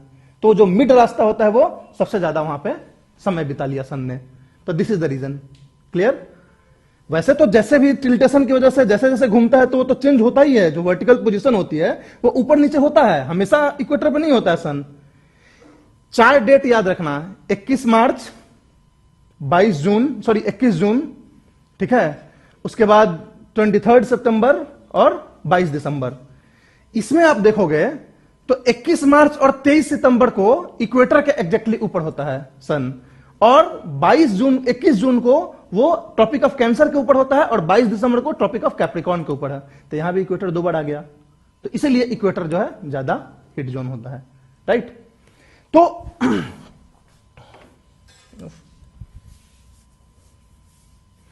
चलो अब बात करते हैं रिवॉल्यूशन की। रिवॉल्यूशन जो होता है, सन के चारों बगल अर्थ जो है एक ऑर्बिट में 365 दिन और 6 घंटे में रिवॉल्व करता है।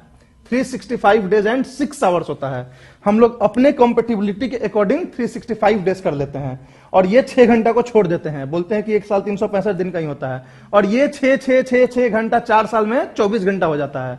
और इस 24 घंटे को हम क्या करते हैं, चौथे साल अपने 366 दिन का साल बना देते हैं। और जो फरवरी का 28 महीना होता है उसमें हम एक और दिन जोड़ के 29, फरवरी का जो 28 दिन होता है उसमें एक और जोड़ के 29 डेज कर देते हैं, जिसको हम लीप ईयर बोल देते हैं। तो लीप ईयर का कंसेप्ट यहीं से आता है। क्यों? क्योंकि अर्थ जो रिवॉल्व करता है सन के अराउंड वो 365 डेज एंड 6 आवर्स होता है, एग्जैक्ट 365 डेज नहीं होता है, और यही 6 घंटा 4 साल में भी उनके 24 घंटे हो जाता है। तो revolution is caused by what? Revolution is caused by the gravitational pull of the sun. मैंने सेंट्रीपिटल फोर्स का कंसेप्ट बताया था पिछले क्लास में। तो सेंट्रीपिटल फोर्स क्या होता है? एक प्लैनेटरी ऑब्जेक्ट दूसरे प्लैनेटरी ऑब्जेक्ट को अपनी तरफ खींचता है, तो जो हल्का वाला होता है वो चारों बगल नाचने लगता है। क्यों? क्योंकि वो जो है पुल उसके ऊपर लग रहा है, वो आने की कोशिश कर रहा है, बट उसका हेवी बॉडी की वजह से ना वो पूरी तरह से खींच नहीं पा रहा है। अर्थ अगर और छोटा होता, बिल्कुल छोटा होगा, तो सन अपने अंदर खींच लेता, लेकिन अर्थ का जो वेट है वो इतना ज्यादा है कि सन के खींचने से सन के अंदर नहीं चला जाता है। तो सन के अंदर जब नहीं जा रहा है तो वो जो एनर्जी से सन ने उसको खींचा है अपनी तरफ, वो एनर्जी क्या होगा? वो एनर्जी चैनलाइज होगी साइड में। तो साइड में चैनलाइज होने की वजह से वो घूमने लगता है, जैसे कि हम लोग पत्थर को एक स्ट्रिंग में बांध के ऐसे घुमाते हैं। एक्चुअल में उसको हम लोग अपनी तरफ खींचते हैं, लेकिन वो चारों बगल घूमने लगता है, राइट? तो this is the centripetal force because of the gravitation between sun and moon, which is responsible for the annual revolution of the earth around the sun। तो ये कारण होता है जिससे कि चारों बगल जो है सूर्य के अर्थ घूमता रहता है। तो रिवॉल्यूशन का आप कारण समझ गए। अब जब भी रिवॉल्यूशन होगा तो उसके 4 पोजीशंस होते हैं जो आपको याद रखने होते हैं। देयर आर 4 पोजीशंस, ठीक है? कौन कौन से 4 पोजीशंस होंगे? तो पहले ये डायग्राम आप देख लो। ये सन है, ठीक है? ये जो होता है वो 21 जून का टाइम है, ये जो होता है 21 सितंबर का टाइम है, ये जो है 21 दिसंबर या 22 दिसंबर का टाइम है, और ये 21 मार्च का टाइम है। 4 टाइम में सन ऐसे होता है, सन के चारों बगल अर्थ ऐसे होता है। जब 21 जून को होता है तो ये टिल्टिंग की वजह से ये जो ट्रॉपिक ऑफ कैंसर होता है 23.5 degree, 23.5 degree Tropic of Cancer important latitude होता है। क्यों? क्योंकि ये टिल्टिंग की वजह से ये स्पेशल बन जाता है, ये वाला जो 23.5 डिग्री नॉर्थ और साउथ वाला होता है, क्योंकि 23.5 डिग्री टिल्टेड है। तो ये जो ट्रॉपिक ऑफ कैंसर होता है वो सन के डायरेक्ट सीधे में पड़ जाता है, सीधा पड़ जाता है, वर्टिकली पड़ जाता है। तो सन जो है हमें दिखाई देता है कि सन बिल्कुल हमारे ऊपर है। लोग बोलते हैं ज्योग्राफी में कि सन नॉर्दर्न हेमिस्फीयर चला गया, सदर्न हेमिस्फीयर में सन चला गया। एक्चुअली सन नहीं जाता है नॉर्दर्न हेमिस्फीयर सदर्न हेमिस्फीयर में, हमारा अर्थ जो है ऐसा घूम जाता है कि नॉर्दर्न हेमिस्फीयर का जो पार्ट होता है सीधा सन के नीचे आ जाता है, फिर दिसंबर में सदर्न हेमिस्फीयर का हिस्सा सन के सीधा सामने चला जाता है। तो actually sun is at his own place, sun नहीं घूम रहा है, लेकिन हम लोग अपेरेंटली बात करते हैं कि सन जो है नॉर्दर्न हेमिस्फीयर और सदर्न हेमिस्फीयर में जाते रहता है। एक्चुअली हम अपना मूवमेंट कर करके अपना डिफरेंट हिस्सा जो है सन के सामने ले जाके रखते जाते हैं। तो इस टाइम में क्या होता है, जो नॉर्दर्न हेमिस्फीयर है, ट्रॉपिक ऑफ कैंसर है, वो सीधा सन के सीधे में चला जाता है और इसको हम लोग 21 जून बोलते हैं, इसको हम लोग समर सोल्स्टिस बोलते हैं। ऐसे पोजीशंस को सोल्स्टिस बोलते हैं जिस पोजीशन में या तो ट्रॉपिक ऑफ कैंसर पे या ट्रॉपिक ऑफ कैप्रिकॉर्न पे सन जो है डायरेक्टली रहे, तो उसको एक नाम दिया गया है ज्योग्राफी में, सोल्स्टिस, SOLSTICE। तो ये जो है समर सोल्स्टिस इसको बोलते हैं। और वही उसका उल्टा चले जाओगे जब दिसंबर में, तो जो हमारा ट्रॉपिक ऑफ कैप्रिकॉर्न होगा सदर्न हेमिस्फीयर में, वो सीधा सन के सीधे में आ जाएगा। तो इसको हम लोग विंटर सोल्स्टिस बोलते हैं। इस टाइम विंटर होता है। लेकिन सवाल यह उठता है कि समर सोल्स्टिस के टाइम में नॉर्दर्न हेमिस्फीयर में समर होता है, लेकिन उसके अपोजिट साइड में सदर्न हेमिस्फीयर में तो विंटर होता है। बट फिर भी इसको हम लोग समर सोल्स्टिस क्यों बोलते हैं, हम अपने अकॉर्डिंग क्यों बोलते हैं? और इसमें जो है, यहां जो है हमारे यहां विंटर होता है, लेकिन सदर्न हेमिस्फीयर में समर होता है, क्योंकि यह सीधा सन के खड़ा है आगे। तो यहां पे समर हो गया और यहां पे विंटर हो गया, लेकिन फिर भी हम लोग इसको विंटर सोल्स्टिस बोलते हैं। सब कुछ अपने अकॉर्डिंग क्यों बोलते हैं, नॉर्दर्न हेमिस्फीयर के अकॉर्डिंग क्यों बोलते हैं? इसका कारण है कि 80% ऑफ द लैंड है वो नॉर्दर्न हेमिस्फीयर में है। जितने भी डेवलप्ड कंट्रीज हैं वो नॉर्दर्न हेमिस्फीयर में है। जितने भी बड़े नेता, जो पास्ट का साइंटिस्ट बोल लो, सब नॉर्दर्न हेमिस्फीयर में है। सभी लोग नॉर्दर्न हेमिस्फीयर में, नॉर्दर्न हेमिस्फीयर का हमेशा डोमिनेंस रहा है पूरे अर्थ पे। The great Britain northern hemisphere में है। तो जब भी ये सब साइंस डेवलप हुआ है, हमेशा नॉर्दर्न हेमिस्फीयर को अपना डोमिनेंट इंपॉर्टेंस मान के हुआ है, इसलिए इसको समर सोल्स्टिस और विंटर सोल्स्टिस बोलते हैं। समझ में आ रही है ये चीजें? 21 जून को नॉर्दर्न हेमिस्फीयर में समर है, इसमें विंटर, फिर भी हम समर सोल्स्टिस इसको बोलते हैं। तो यही कारण है। तो ये दो पोजीशन हो गया, समर सोल्स्टिस और विंटर सोल्स्टिस। और दो ऐसे पोजीशंस होते हैं जिसमें डायरेक्टली इक्वेटर के ऊपर सन होता है, मतलब sun is directly over heading the equator. जैसे उसमें 21 मार्च होता है और 23 सितंबर होता है। तो इस दो टाइम को, दो पोजीशंस को हम लोग स्पेशली ज्योग्राफी में नाम देते हैं इक्विनॉक्स। क्या देते हैं? Equinox, EQUINOX। तो इक्विनॉक्स में एग्जैक्टली जो है सन इक्वेटर के ऊपर होता है और इसकी वजह से इक्वल डिस्ट्रीब्यूशन ऑफ सनलाइट होता है पूरे अर्थ पे। और यही कारण है कि इक्विनॉक्स के दिन पूरे अर्थ पे 12 घंटे का दिन होता है, 12 घंटे की रात होती है। अब आपको पता होगा कि गर्मियों में दिन बड़ा हो जाता है, रात छोटी हो जाती है। ठंडियों में रात बड़ी हो जाती है, दिन छोटा हो जाता है। एक्चुअली सनराइज और सनसेट के टाइम में डिफरेंस हो जाता है। वो इसी टिल्टिंग की वजह से होता है। ये टिल्टिंग की वजह से क्या होता है कि नॉर्दर्न हेमिस्फीयर जो होता है सीधा सन के आगे आता है, तो ज्यादा टाइम तक वो सन के आगे रहता है। तो इसलिए यहां पे दिन बड़ा हो जाता है गर्मियों में। ठंडियों में उल्टा हो जाता है, रात बड़ी हो जाती है। तो लेकिन ये दो पोजीशंस में, इक्विनॉक्स में, नॉर्दर्न हेमिस्फीयर में हो या सदर्न हेमिस्फीयर में हो, दोनों पे बराबर पड़ रहा है, क्योंकि इक्वेटर दोनों के बीच में है। दोनों के बीच में है, तो दोनों पे जब बराबर पड़ता है तो दिन रात पूरे अर्थ में इक्वल होता है इस टाइम में। तो दैट इज द, ये होता है पूरा कंडीशन। कोई दिक्कत? तो ये 4 पोजीशंस होते हैं। अब इसको और डिटेल में या और थोड़ा सा पिक्चर से आपको समझना है। ये डिफरेंट पोजीशंस आपको समझ में आ जाएगा। Summer solstice, vertically over tropic of cancer, autumnal, हाँ ये इक्विनॉक्स, जो 2 इक्विनॉक्स होते हैं, जो 2 इक्विनॉक्स की मैंने बात करी थी, ठीक है, एक 21 मार्च वाला, एक 23 सितंबर वाला, इन दोनों को भी अलग अलग नाम दिया गया है, ऑटमल इक्विनॉक्स और स्प्रिंग इक्विनॉक्स। ऑटमल इक्विनॉक्स और स्प्रिंग इक्विनॉक्स, 21 मार्च वाले को बोलते हैं स्प्रिंग इक्विनॉक्स और 23 सितंबर वाले को बोलते हैं ऑटमल इक्विनॉक्स। तो देयर आर 2 इक्विनॉक्स ऑन 23 सितंबर ऑटमल और 21 मार्च स्प्रिंग। तो ये 4 पोजीशंस होते हैं अर्थ के। ये 4 पोजीशंस होते हैं अर्थ के। कोई दिक्कत समझ में आ रही है? नो, लास्ट ये पिक्चर है आपका, इसको देख लो आप कि ये इसमें और क्लियर आपको समझ में आएगा। ये जो है कब का है? 21 जून का पोजीशन है, जिसमें कि अर्थ का ये वाला जो पार्ट है ये ज्यादातर जो है सन के सीधे में है। और ये जो ये है, ये यहां पे क्या है? ट्रॉपिक ऑफ कैंसर है। अच्छा, स्लाइड्स नहीं दिख रही, अभी दिख रही है? अच्छा, सॉरी। क्लियर है? ठीक है। तो ये 4 पोजीशंस को आप इसमें अच्छे से देख सकते हो कि ये अर्थ की जो ऑर्बिट है, ये सन के चारों बगल कैसे घूम रही है, राइट। ये जो रोटेशन भी यहां हो रहा है अपने एक्सिस पे, टिल्टेड भी है, और ये रिवोल्यूशन भी हो रहा है। This is summer in southern hemisphere. ये सदर्न हेमिस्फीयर में है, समर एस हेमिस्फीयर मतलब, और एन हेमिस्फीयर में। इससे कभी कंफ्यूज मत होना कि इधर नॉर्दर्न होता है कि इधर सदर्न होता है। ये देखने पे है कि किस साइड से आप देख रहे हो। समझ में आ रही है? कहीं पे आपको इधर में दिया होगा नॉर्दर्न हेमिस्फीयर का समर, इधर में दिया होगा सदर्न हेमिस्फीयर का समर, उसी के अकॉर्डिंग आप चेंज कर लोगे। ठीक है, चारों चीजों को। जैसे आपको तो पता है ना कि 21 जून के बाद 23 सितंबर आता है, तो यहां लिखा हुआ है कि समर इन सदर्न हेमिस्फीयर, तो इसका मतलब कि ये कौन सा डेट होगा?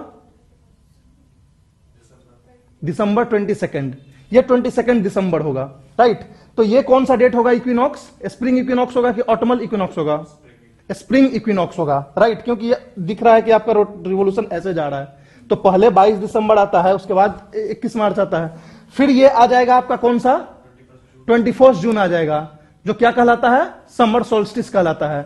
सदर्न हेमिस्फीयर में, सॉरी नॉर्दर्न हेमिस्फीयर में इसमें समर आ जाती है। And last is what? Autumnal equinox. ये कौन सा डेट होगा? 23 सितंबर। तो इस तरह से ये चारों जो है, अर्थ जो है चारों बगल घूमता है। कोई दिक्कत? This is the revolution. तो ये 4 पोजीशंस होते हैं रिवोल्यूशंस में, ये होता है। अब क्वेश्चन ये है कि सपोज ये रिवोल्यूशन रुक जाए किसी कारण से, ठीक है, तो उस कंडीशन में क्या होगा?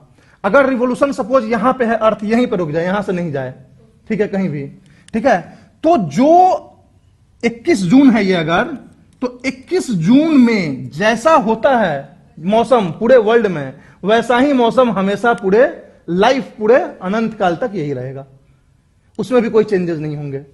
तो इसीलिए जो भी सीजनल चेंजेस होते हैं उनके लिए जरूरी है रिवॉल्यूशन भी और टिल्टिंग भी, दोनों कारण होता है इसका।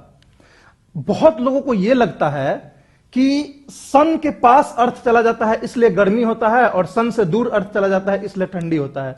यह कॉन्सेप्ट मत समझना। यह ऐसा नहीं होता है कि अर्थ सन के पास चला गया और दूर चला गया, ऐसा होता है, लेकिन इसकी अभी हम, वो दूसरा कॉन्सेप्ट होता है, उसको पेरीहेलियन और अफेलियन बोलते हैं, वो पूरा अलग कॉन्सेप्ट है, उसको भी मैं अभी बताऊंगा थोड़ी देर में। लेकिन ये जो है, जो गर्मी ठंडी होती है, वो होता है कि कौन सा पार्ट सन के तरफ चला गया और कौन सा पार्ट सन के पीछे चला गया, रादर देन कि अर्थ चला गया सन के पास और सन के पीछे चला गया। अर्थ जो है वो उसी डायरेक्शन में है जिस डायरेक्शन में पहले से चल रहा है, इसमें कोई डिस्टेंस में फर्क नहीं आ रहा है, बस अर्थ का वो हिस्सा सन के सामने चला जा रहा है। जो हिस्सा सामने चला जा रहा है वहां पे गर्मी आ जा रही है, जो हिस्सा पीछे चला जा रहा है वहां पे ठंडी आ जा रही है। दिस इज द रीजन है कि यहां पे ठंडी गर्मी का जो साइकिल होता है। समझ रहे? बचपन में हम लोग को बताया जाता था कि हाँ सन दूर चला गया इसलिए ठंडी हो रही है। एक्चुअली सन तो वहीं पे है, हम भी वहीं पे हैं, लेकिन हमारा जो अर्थ का जो एक हिस्सा है वो सन की तरफ चला गया, हम पीछे वाले साइड में आ गए, तो इसलिए हमें ठंडा लग रहा है, और कोई कारण नहीं है। ठीक है, तो यही होता है एक्सिस के टिल्टिंग की वजह से, एक पार्ट आगे जाता है एक पार्ट पीछे जाता है। अगर ये एक्सिस टिल्टेड ना हो, ये सपोज एक्सिस ऐसा हो, सीधा हो, तो फिर क्या होगा कि ऐसा नहीं होगा कि एक पार्ट आगे एक पार्ट पीछे जा रहा है, हर पार्ट इक्वली जो है हर जगह डिस्ट्रीब्यूट होगा, तो एक ही जैसा मौसम पूरे साल हर जगह होगा। जहां पे ठंडा रहता है पूरे साल ठंडा होगा, जहां पे गर्मी होती है पूरे साल गर्मी होगी, राइट। तो this is the entire concept of revolution. कोई दिक्कत? अब जो हमारा यहां पे बच रहा है इस कॉन्सेप्ट से रिलेटेड, वो अदर मोशंस की बात कर रहे हैं कि हमने तो रोटेशन रेवोल्यूशन समझ गए, लेकिन मैंने आपसे बताई थी कि इसके अलावे भी कुछ मोशंस होते हैं जो हमें उतना ज्यादा जानने की जरूरत इसलिए नहीं होती है क्योंकि उसका डे टू डे लाइफ में हमें इंपैक्ट नहीं दिखता है, उसका इंपैक्ट लॉन्ग टर्म दिखता है, हजारों सालों में, लाखों सालों में। तो इस वजह से हम ज्योग्राफी में बहुत ज्यादा उसके अंदर नहीं जाते हैं, एस्ट्रोनॉमिकल साइंस में हम पढ़ते हैं, क्योंकि जो एस्ट्रोनॉमर्स होते हैं उनको यह भी देखना होता है कि आज से 1 लाख साल बाद यहां क्या होगा। हमको तो यहां तक यही देखना है कि 20 साल बाद क्या होगा, 25 साल बाद क्या होगा, हमसे इससे मतलब है, हमके 500 साल और 5 लाख साल बाद कैसा होगा ये मेरा काम नहीं है, एस्ट्रोनॉमर्स का काम है। बट फिर भी थोड़ा बहुत इसमें आप लोग जान लो कि और कौन कौन से मोशंस होते हैं जिससे अर्थ इंपैक्टेड होता है। उसमें एक जो होता है उसको बोलते हैं एक्सियल प्रेसिजन। ये आपको जनरली एनसीईआरटी वगैरह में नहीं मिलता है कि ये थोड़ा सा डीप कॉन्सेप्ट है, मगर अब जिस तरह से यूपीएससी ने अपना फॉर्म चेंज करके कुछ भी पूछना स्टार्ट कर दिया तो हम लोग भी थोड़ा बहुत डीप में जाके इसको पढ़ाना शुरू कर दिए। तो ये एक्सियल प्रेसिजन जो होता है ये एक टॉपिक होता है एस्ट्रोनॉमिकल साइंस में, जिसका मतलब होता है कि ये जो एक्सिस ऑफ रोटेशन अर्थ का है, लट्टू कभी नचाया हो तुमने ऐसा लट्टू? Sorry sorry sorry sorry sorry, कभी लट्टू तुम लोग कभी नचाए हो? तो लट्टू जब नचाते हो तो शुरू में लट्टू जो है अपने एक एक्सिस पे नाचता है, बिल्कुल एकदम सीधा, और जब गिरने वाला होता है तो जिस एक्सिस पे नाच रहा है वो एक्सिस ही ऐसे ऐसे नाचने लगता है। तो this is called axial precession. और ये अर्थ के साथ होता है एक्सियल प्रेसिजन, मतलब कि अर्थ का जो एक्सिस ऑफ रोटेशन है वो एक्सिस ही खुद ऐसे ऐसे रोटेट कर रहा है, लाइक दिस, ठीक है। और ये जो रोटेशन का जो स्पीड है वो 26,000 साल का साइकिल है, मतलब कि एक बार ऐसे घूमेगा ये कितने दिन में? 26,000 साल में। तो जो 26,000 साल में एक रोटेशन घूम रहा है, तो हम लोग को उससे क्या मतलब है? 26,000 साल तो बहुत बड़ा लॉन्ग टाइम हो गया ना हमारे ज्योग्राफी के लिए। तो क्या इंपैक्ट होगा वो विजिबल नहीं होता है इंसान के लाइफ में। आप जियोगे 20 साल, 50 साल, 30 साल, 80 साल, अब उसमें 26,000 साल में ये आपको विजिबल इंपैक्ट दिखेगा थोड़े बहुत। तो इसलिए ये थोड़ा सा एस्ट्रोनॉमिकल साइंस में चला जाता है, हम अपने ज्योग्राफी में इसको मोशन में ज्यादा डिटेल में नहीं पढ़ते हैं। बट फिर भी जान लो आप कि ये जो है precision of axis, axial precision होता है, जिसकी एक साइकिल होती है और उसके साइकिल में दो एंड्स होते हैं, एक को बोलते हैं पोलरिस और दूसरे को बोलते हैं वेगा, मतलब पोजीशंस होते हैं, जैसे इक्विनॉक्स, सोल्स्टिस, सब पोजीशंस होता है ना। अच्छा, ये ठीक है। ये देखो, ये पोलरिस है। पोलरिस जो प्रेजेंट कंडीशन है, अभी जो अर्थ है वो पोलरिस सिचुएशन में है, मतलब कि अर्थ जो है वो ऐसे है कि उस साइड झुका हुआ है, अर्थ का जो अलाइनमेंट है। तो this is called Polaris, right. आज से 15,000 साल बाद ये जो है ऐसा, 15,000 साल बाद नहीं, 15,000 एडी, आज 2000 एडी है, 15,000 एडी मतलब कितने साल बाद हो गया? 13,000 साल बाद। तो आज से 13,000 साल बाद हमारा जो ये एक्सिस होगा ये ऐसे नहीं होके ऐसे हो जाएगा, अर्थ जो ऐसे झुका हुआ है अब ऐसे झुक जाएगा। तो this is called what? The precession और axial precession, precession of axis और एक्सियल प्रेसिजन। और ये पूरा साइकिल जो होता है एक बार ऐसे घूमने का, उस साइकिल को क्या बोलते हैं हम लोग? Axial precession. और उसका क्या टाइम पीरियड होता है? 26,000 ईयर्स। कोई दिक्कत? तो इसको बोलते हैं एक्सियल प्रेसिजन। इसको आप उससे कंफ्यूज मत होना, जो मैंने 1 डिग्री आगे पीछे की बात करी थी कि जो हमारा एक्सिस 23.5 डिग्री पे है वो 1 डिग्री आगे पीछे होता है, दैट इज डिफरेंट। वो तो होता ही है, जैसे ये 23.5 डिग्री है तो ये 22.5 से 24.5 तक ये अलग हिलते रहता है, और एक जो ये होता है ये अलग होता है। समझ में आ रही है बातें? तो एक्सिस के दो मोशन है, एक 1 डिग्री जो ऊपर नीचे हो रहा है और एक पूरा एक चक्कर जो काट रहा है, तो दोनों साथ में चल रहा है। समझ में आ रही है? तो वो होता है टिल्टिंग, डिफरेंस इन टिल्टिंग, और ये होता है ये प्रेसिजन ऑफ एक्सिस। और इसका एक पूरा साइकिल होता है, उसका साइकिल नहीं होता है, वो ऐसा कोई टाइम फिक्स नहीं होता है, वो डिपेंड करता है कि घूमते घूमते घूमते कभी ग्रेविटेशनल मून का बढ़ गया तो वो 24.5 पे चला गया, कभी अर्थ का बढ़ गया तो 23.5 पे चला गया। वो फिक्स्ड साइकिल नहीं होता है कि 10 साल में एक बार ऐसे 24.5 और 22.5 का साइकिल हो जाएगा। वो जो होता है वो मोमेंटरी होता है, और ये जो होता है वो एक पूरे साइक्लिक प्रोसेस होता है। तो इसको बोलते हैं एक्सियल प्रेसिजन। कोई दिक्कत? The Polaris position, Vega position. Present is the Polaris, and after 13,000 years it will converted into Vega. 13,000 years मतलब 15,000 AD में। अभी कौन सा AD चल रहा है? 2000 AD। तो 13,000 साल बाद 15,000 AD में ये इस पोजीशन पे आ जाएगा। तो ये पूरा हमारा एक्सियल प्रेसिजन कहलाता है। और ये होता क्यों है? अब अर्थ है, अर्थ के एक साइड से सन भी इसको खींच रहा है, एक साइड से मून भी खींच रहा है, थोड़ा सा मार्स भी पीछे से खींच रहा होगा, थोड़ा सा वेनस भी खींच रहा होगा। अब सभी लोग अर्थ को खींच रहे हैं, तो अर्थ तो थोड़ा बहुत तो हिलेगा डुलेगा। तो ये जो ग्रेविटेशनल जो अलाइनमेंट है ना अर्थ का बाकी सारे प्लैनेटरी बॉडीज से, इसकी वजह से ये एक्सियल प्रेसिजन होता है।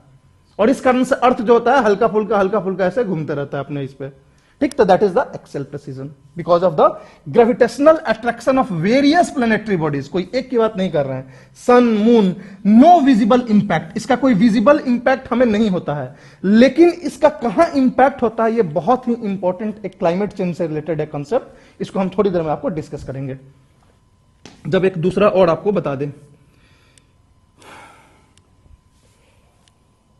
लास्ट जो मोशन होता है वो changing eccentricity of the earth orbit.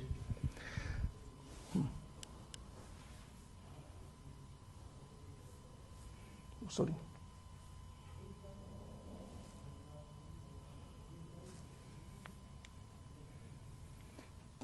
एक सेकंड, पहले आप ये देख लो, changing eccentricity of earth orbit. आपको पता है कि अर्थ जो है सन के चारों ओर एक इलिप्टिकल ऑर्बिट में घूमता रहता है। आपको यह नहीं पता होगा कि ये जो इलिप्टिकल ऑर्बिट है आपकी, जो प्रेजेंट में इलिप्टिकल है, ये ऑर्बिट भी चेंज होती है। कभी सर्कुलर होता है, कभी इलिप्टिकल होता है, सर्कुलर होता है, इलिप्टिकल होता है। ये ऐसा होता है। मतलब जिस ऑर्बिट में अर्थ सन के चारों बगल से घूम रहा है, ये जो पाथ में घूम रहा है, ये पाथ भी चेंज होता है, आगे पीछे आगे पीछे आगे पीछे होता है। और इसको बोलते हैं चेंज इन द इसेंट्रिसिटी। अब मैथ के बहुत डिटेल में जाओगे तो इसेंट्रिसिटी एक कंसेप्ट होता है। कोई भी इलेक्ट्रिकल होती है तो उसकी इसेंट्रिसिटी होती है, तो उसको छोड़ दो। ये जो पाथ का जो ये शेप होता है, इलेक्ट्रिकल से थोड़ा सर्कुलर होना, फिर ओवल होना, सर्कुलर होना, तो इसको बोलते हैं changing eccentricity from Oval toward circular and vice versa. मतलब ओवल से सर्कुलर होगा, सर्कुलर से ओवल होगा। और ये पूरा जो होता है इसको बोलते हैं चेंजिंग इसेंट्रिसिटी। और इसको होने में 1 लाख से लेके 4,13,000 साल तक लगता है। ये साइकिल कभी छोटा भी होता है, कभी बड़ा भी होता है। किसी बार ऐसा हुआ कि बड़ा सा इलिप्टिकल हो गया और बड़ा सा सर्कुलर हो गया, तो साइकिल 4,13,000 में पूरा होगा। कभी हल्का सा इलिप्टिकल और सर्कुलर हुआ तो 1 लाख में पूरा हो जाएगा। तो ये 1 लाख से लेके 4,13,000 साल लगता है इस अर्थ के ऑर्बिट को अपना इसेंट्रिसिटी चेंज करने में। मतलब इलिप्टिकल से सर्कुलर होने में, सर्कुलर से इलिप्टिकल। अगर मैं सर्कुलर बोल रहा हूं तो क्लियर सर्कल मत समझना कि बिल्कुल एकदम सर्कल होता है।